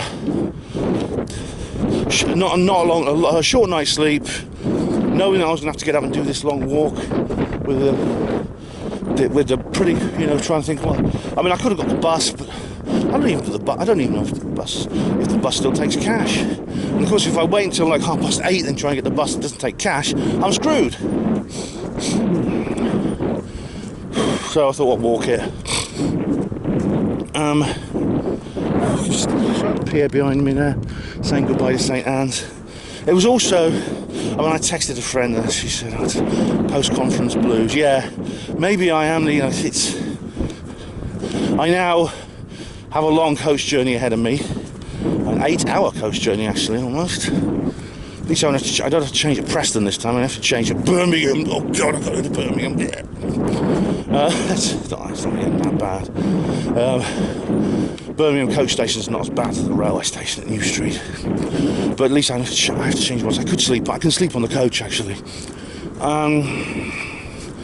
But also, you know, the usual things, memories popping into my head, fears, worries popping into my head, and then just lying there sort of, oh, I'm wide awake. It's 3 in the morning, I'm wide awake. I have 3 hours left to sleep. Oh no, I've got 2.5. Oh, 2.5 hours left. Alright, I'll get 2.5 hours sleep. That's not too bad, is it? You lie there awake like that, eyes wide open. Oh, we've got 2 hours left. 1.5 hours left to sleep. Well, better than, not ideal, but it's like an afternoon nap, you know. And I've got 1 hour left to sleep. Oh God, I might as well just get up now. Oh, just like quiet. And then my body plays a dirty trick on me. It always seems to wear off about half an hour before I have to get up. This is something that happens to me about once a week. It's regular. I've slept very well actually the last Friday and Saturday night. I slept very well indeed. But not tonight. At least I don't have to work. If you're going to get insomnia, now's the night to do it, when I've got a day relaxing in a coach. So that's not too bad. Anyway, 3 hours should be enough to get me, probably arrive a little bit early at the coach station and decide what I want to do. Luckily I've got my books to read that I showed you in the souvenirs. Now, it is actually very important actually. I even recommended this when I emceed one of the Exopolitics Leeds conferences. Don't jump with 2 feet immediately back into the so-called real world. Decompress slowly, like a diver coming up from the depths. And so stay in touch with people in your ufological circle. And reading a UFO book is a good way to ease yourself. It's a good way. It's a kind of good hair of the dog is you've got a bit of a post-conference energy hangover, so to speak. And so that, I think, is a good idea. I think that's a good idea. So that, I think that's what I'm going to do. I'm going to walk along here. I've got my earphones to listen to, and I actually have like some UAP hearing reviews from several different podcasts. I've got the Disclosure podcast, that UFO podcast, Linda Moulton Howe's Earth Files, and something similar. So I'll go through those on the journey. So that's going to be a nice... I'm looking forward to a nice peaceful walk. At least the weather's good. I mean, it's been chemtrailing, obviously, but it's not raining. It's a lovely, lonely beach walk, isolated. You see, you can walk on the other side of those dunes, as I've showed you on previous videos in this series. There's a road that connects Lytham St Anne's to Blackpool. It's about a 40-minute walk all the way along it. And in these lovely, huge, lovely dunes here. But it's much nicer to be on this side of those dunes. What I'll do is when I get to Blackpool North Shore, I will get back on the road, not mess around on the beach, and maybe show you. Maybe if I see anything of interest, I'll film it. But right here, right now, I'm just going to walk. See you later. Well, I've made it to Blackpool.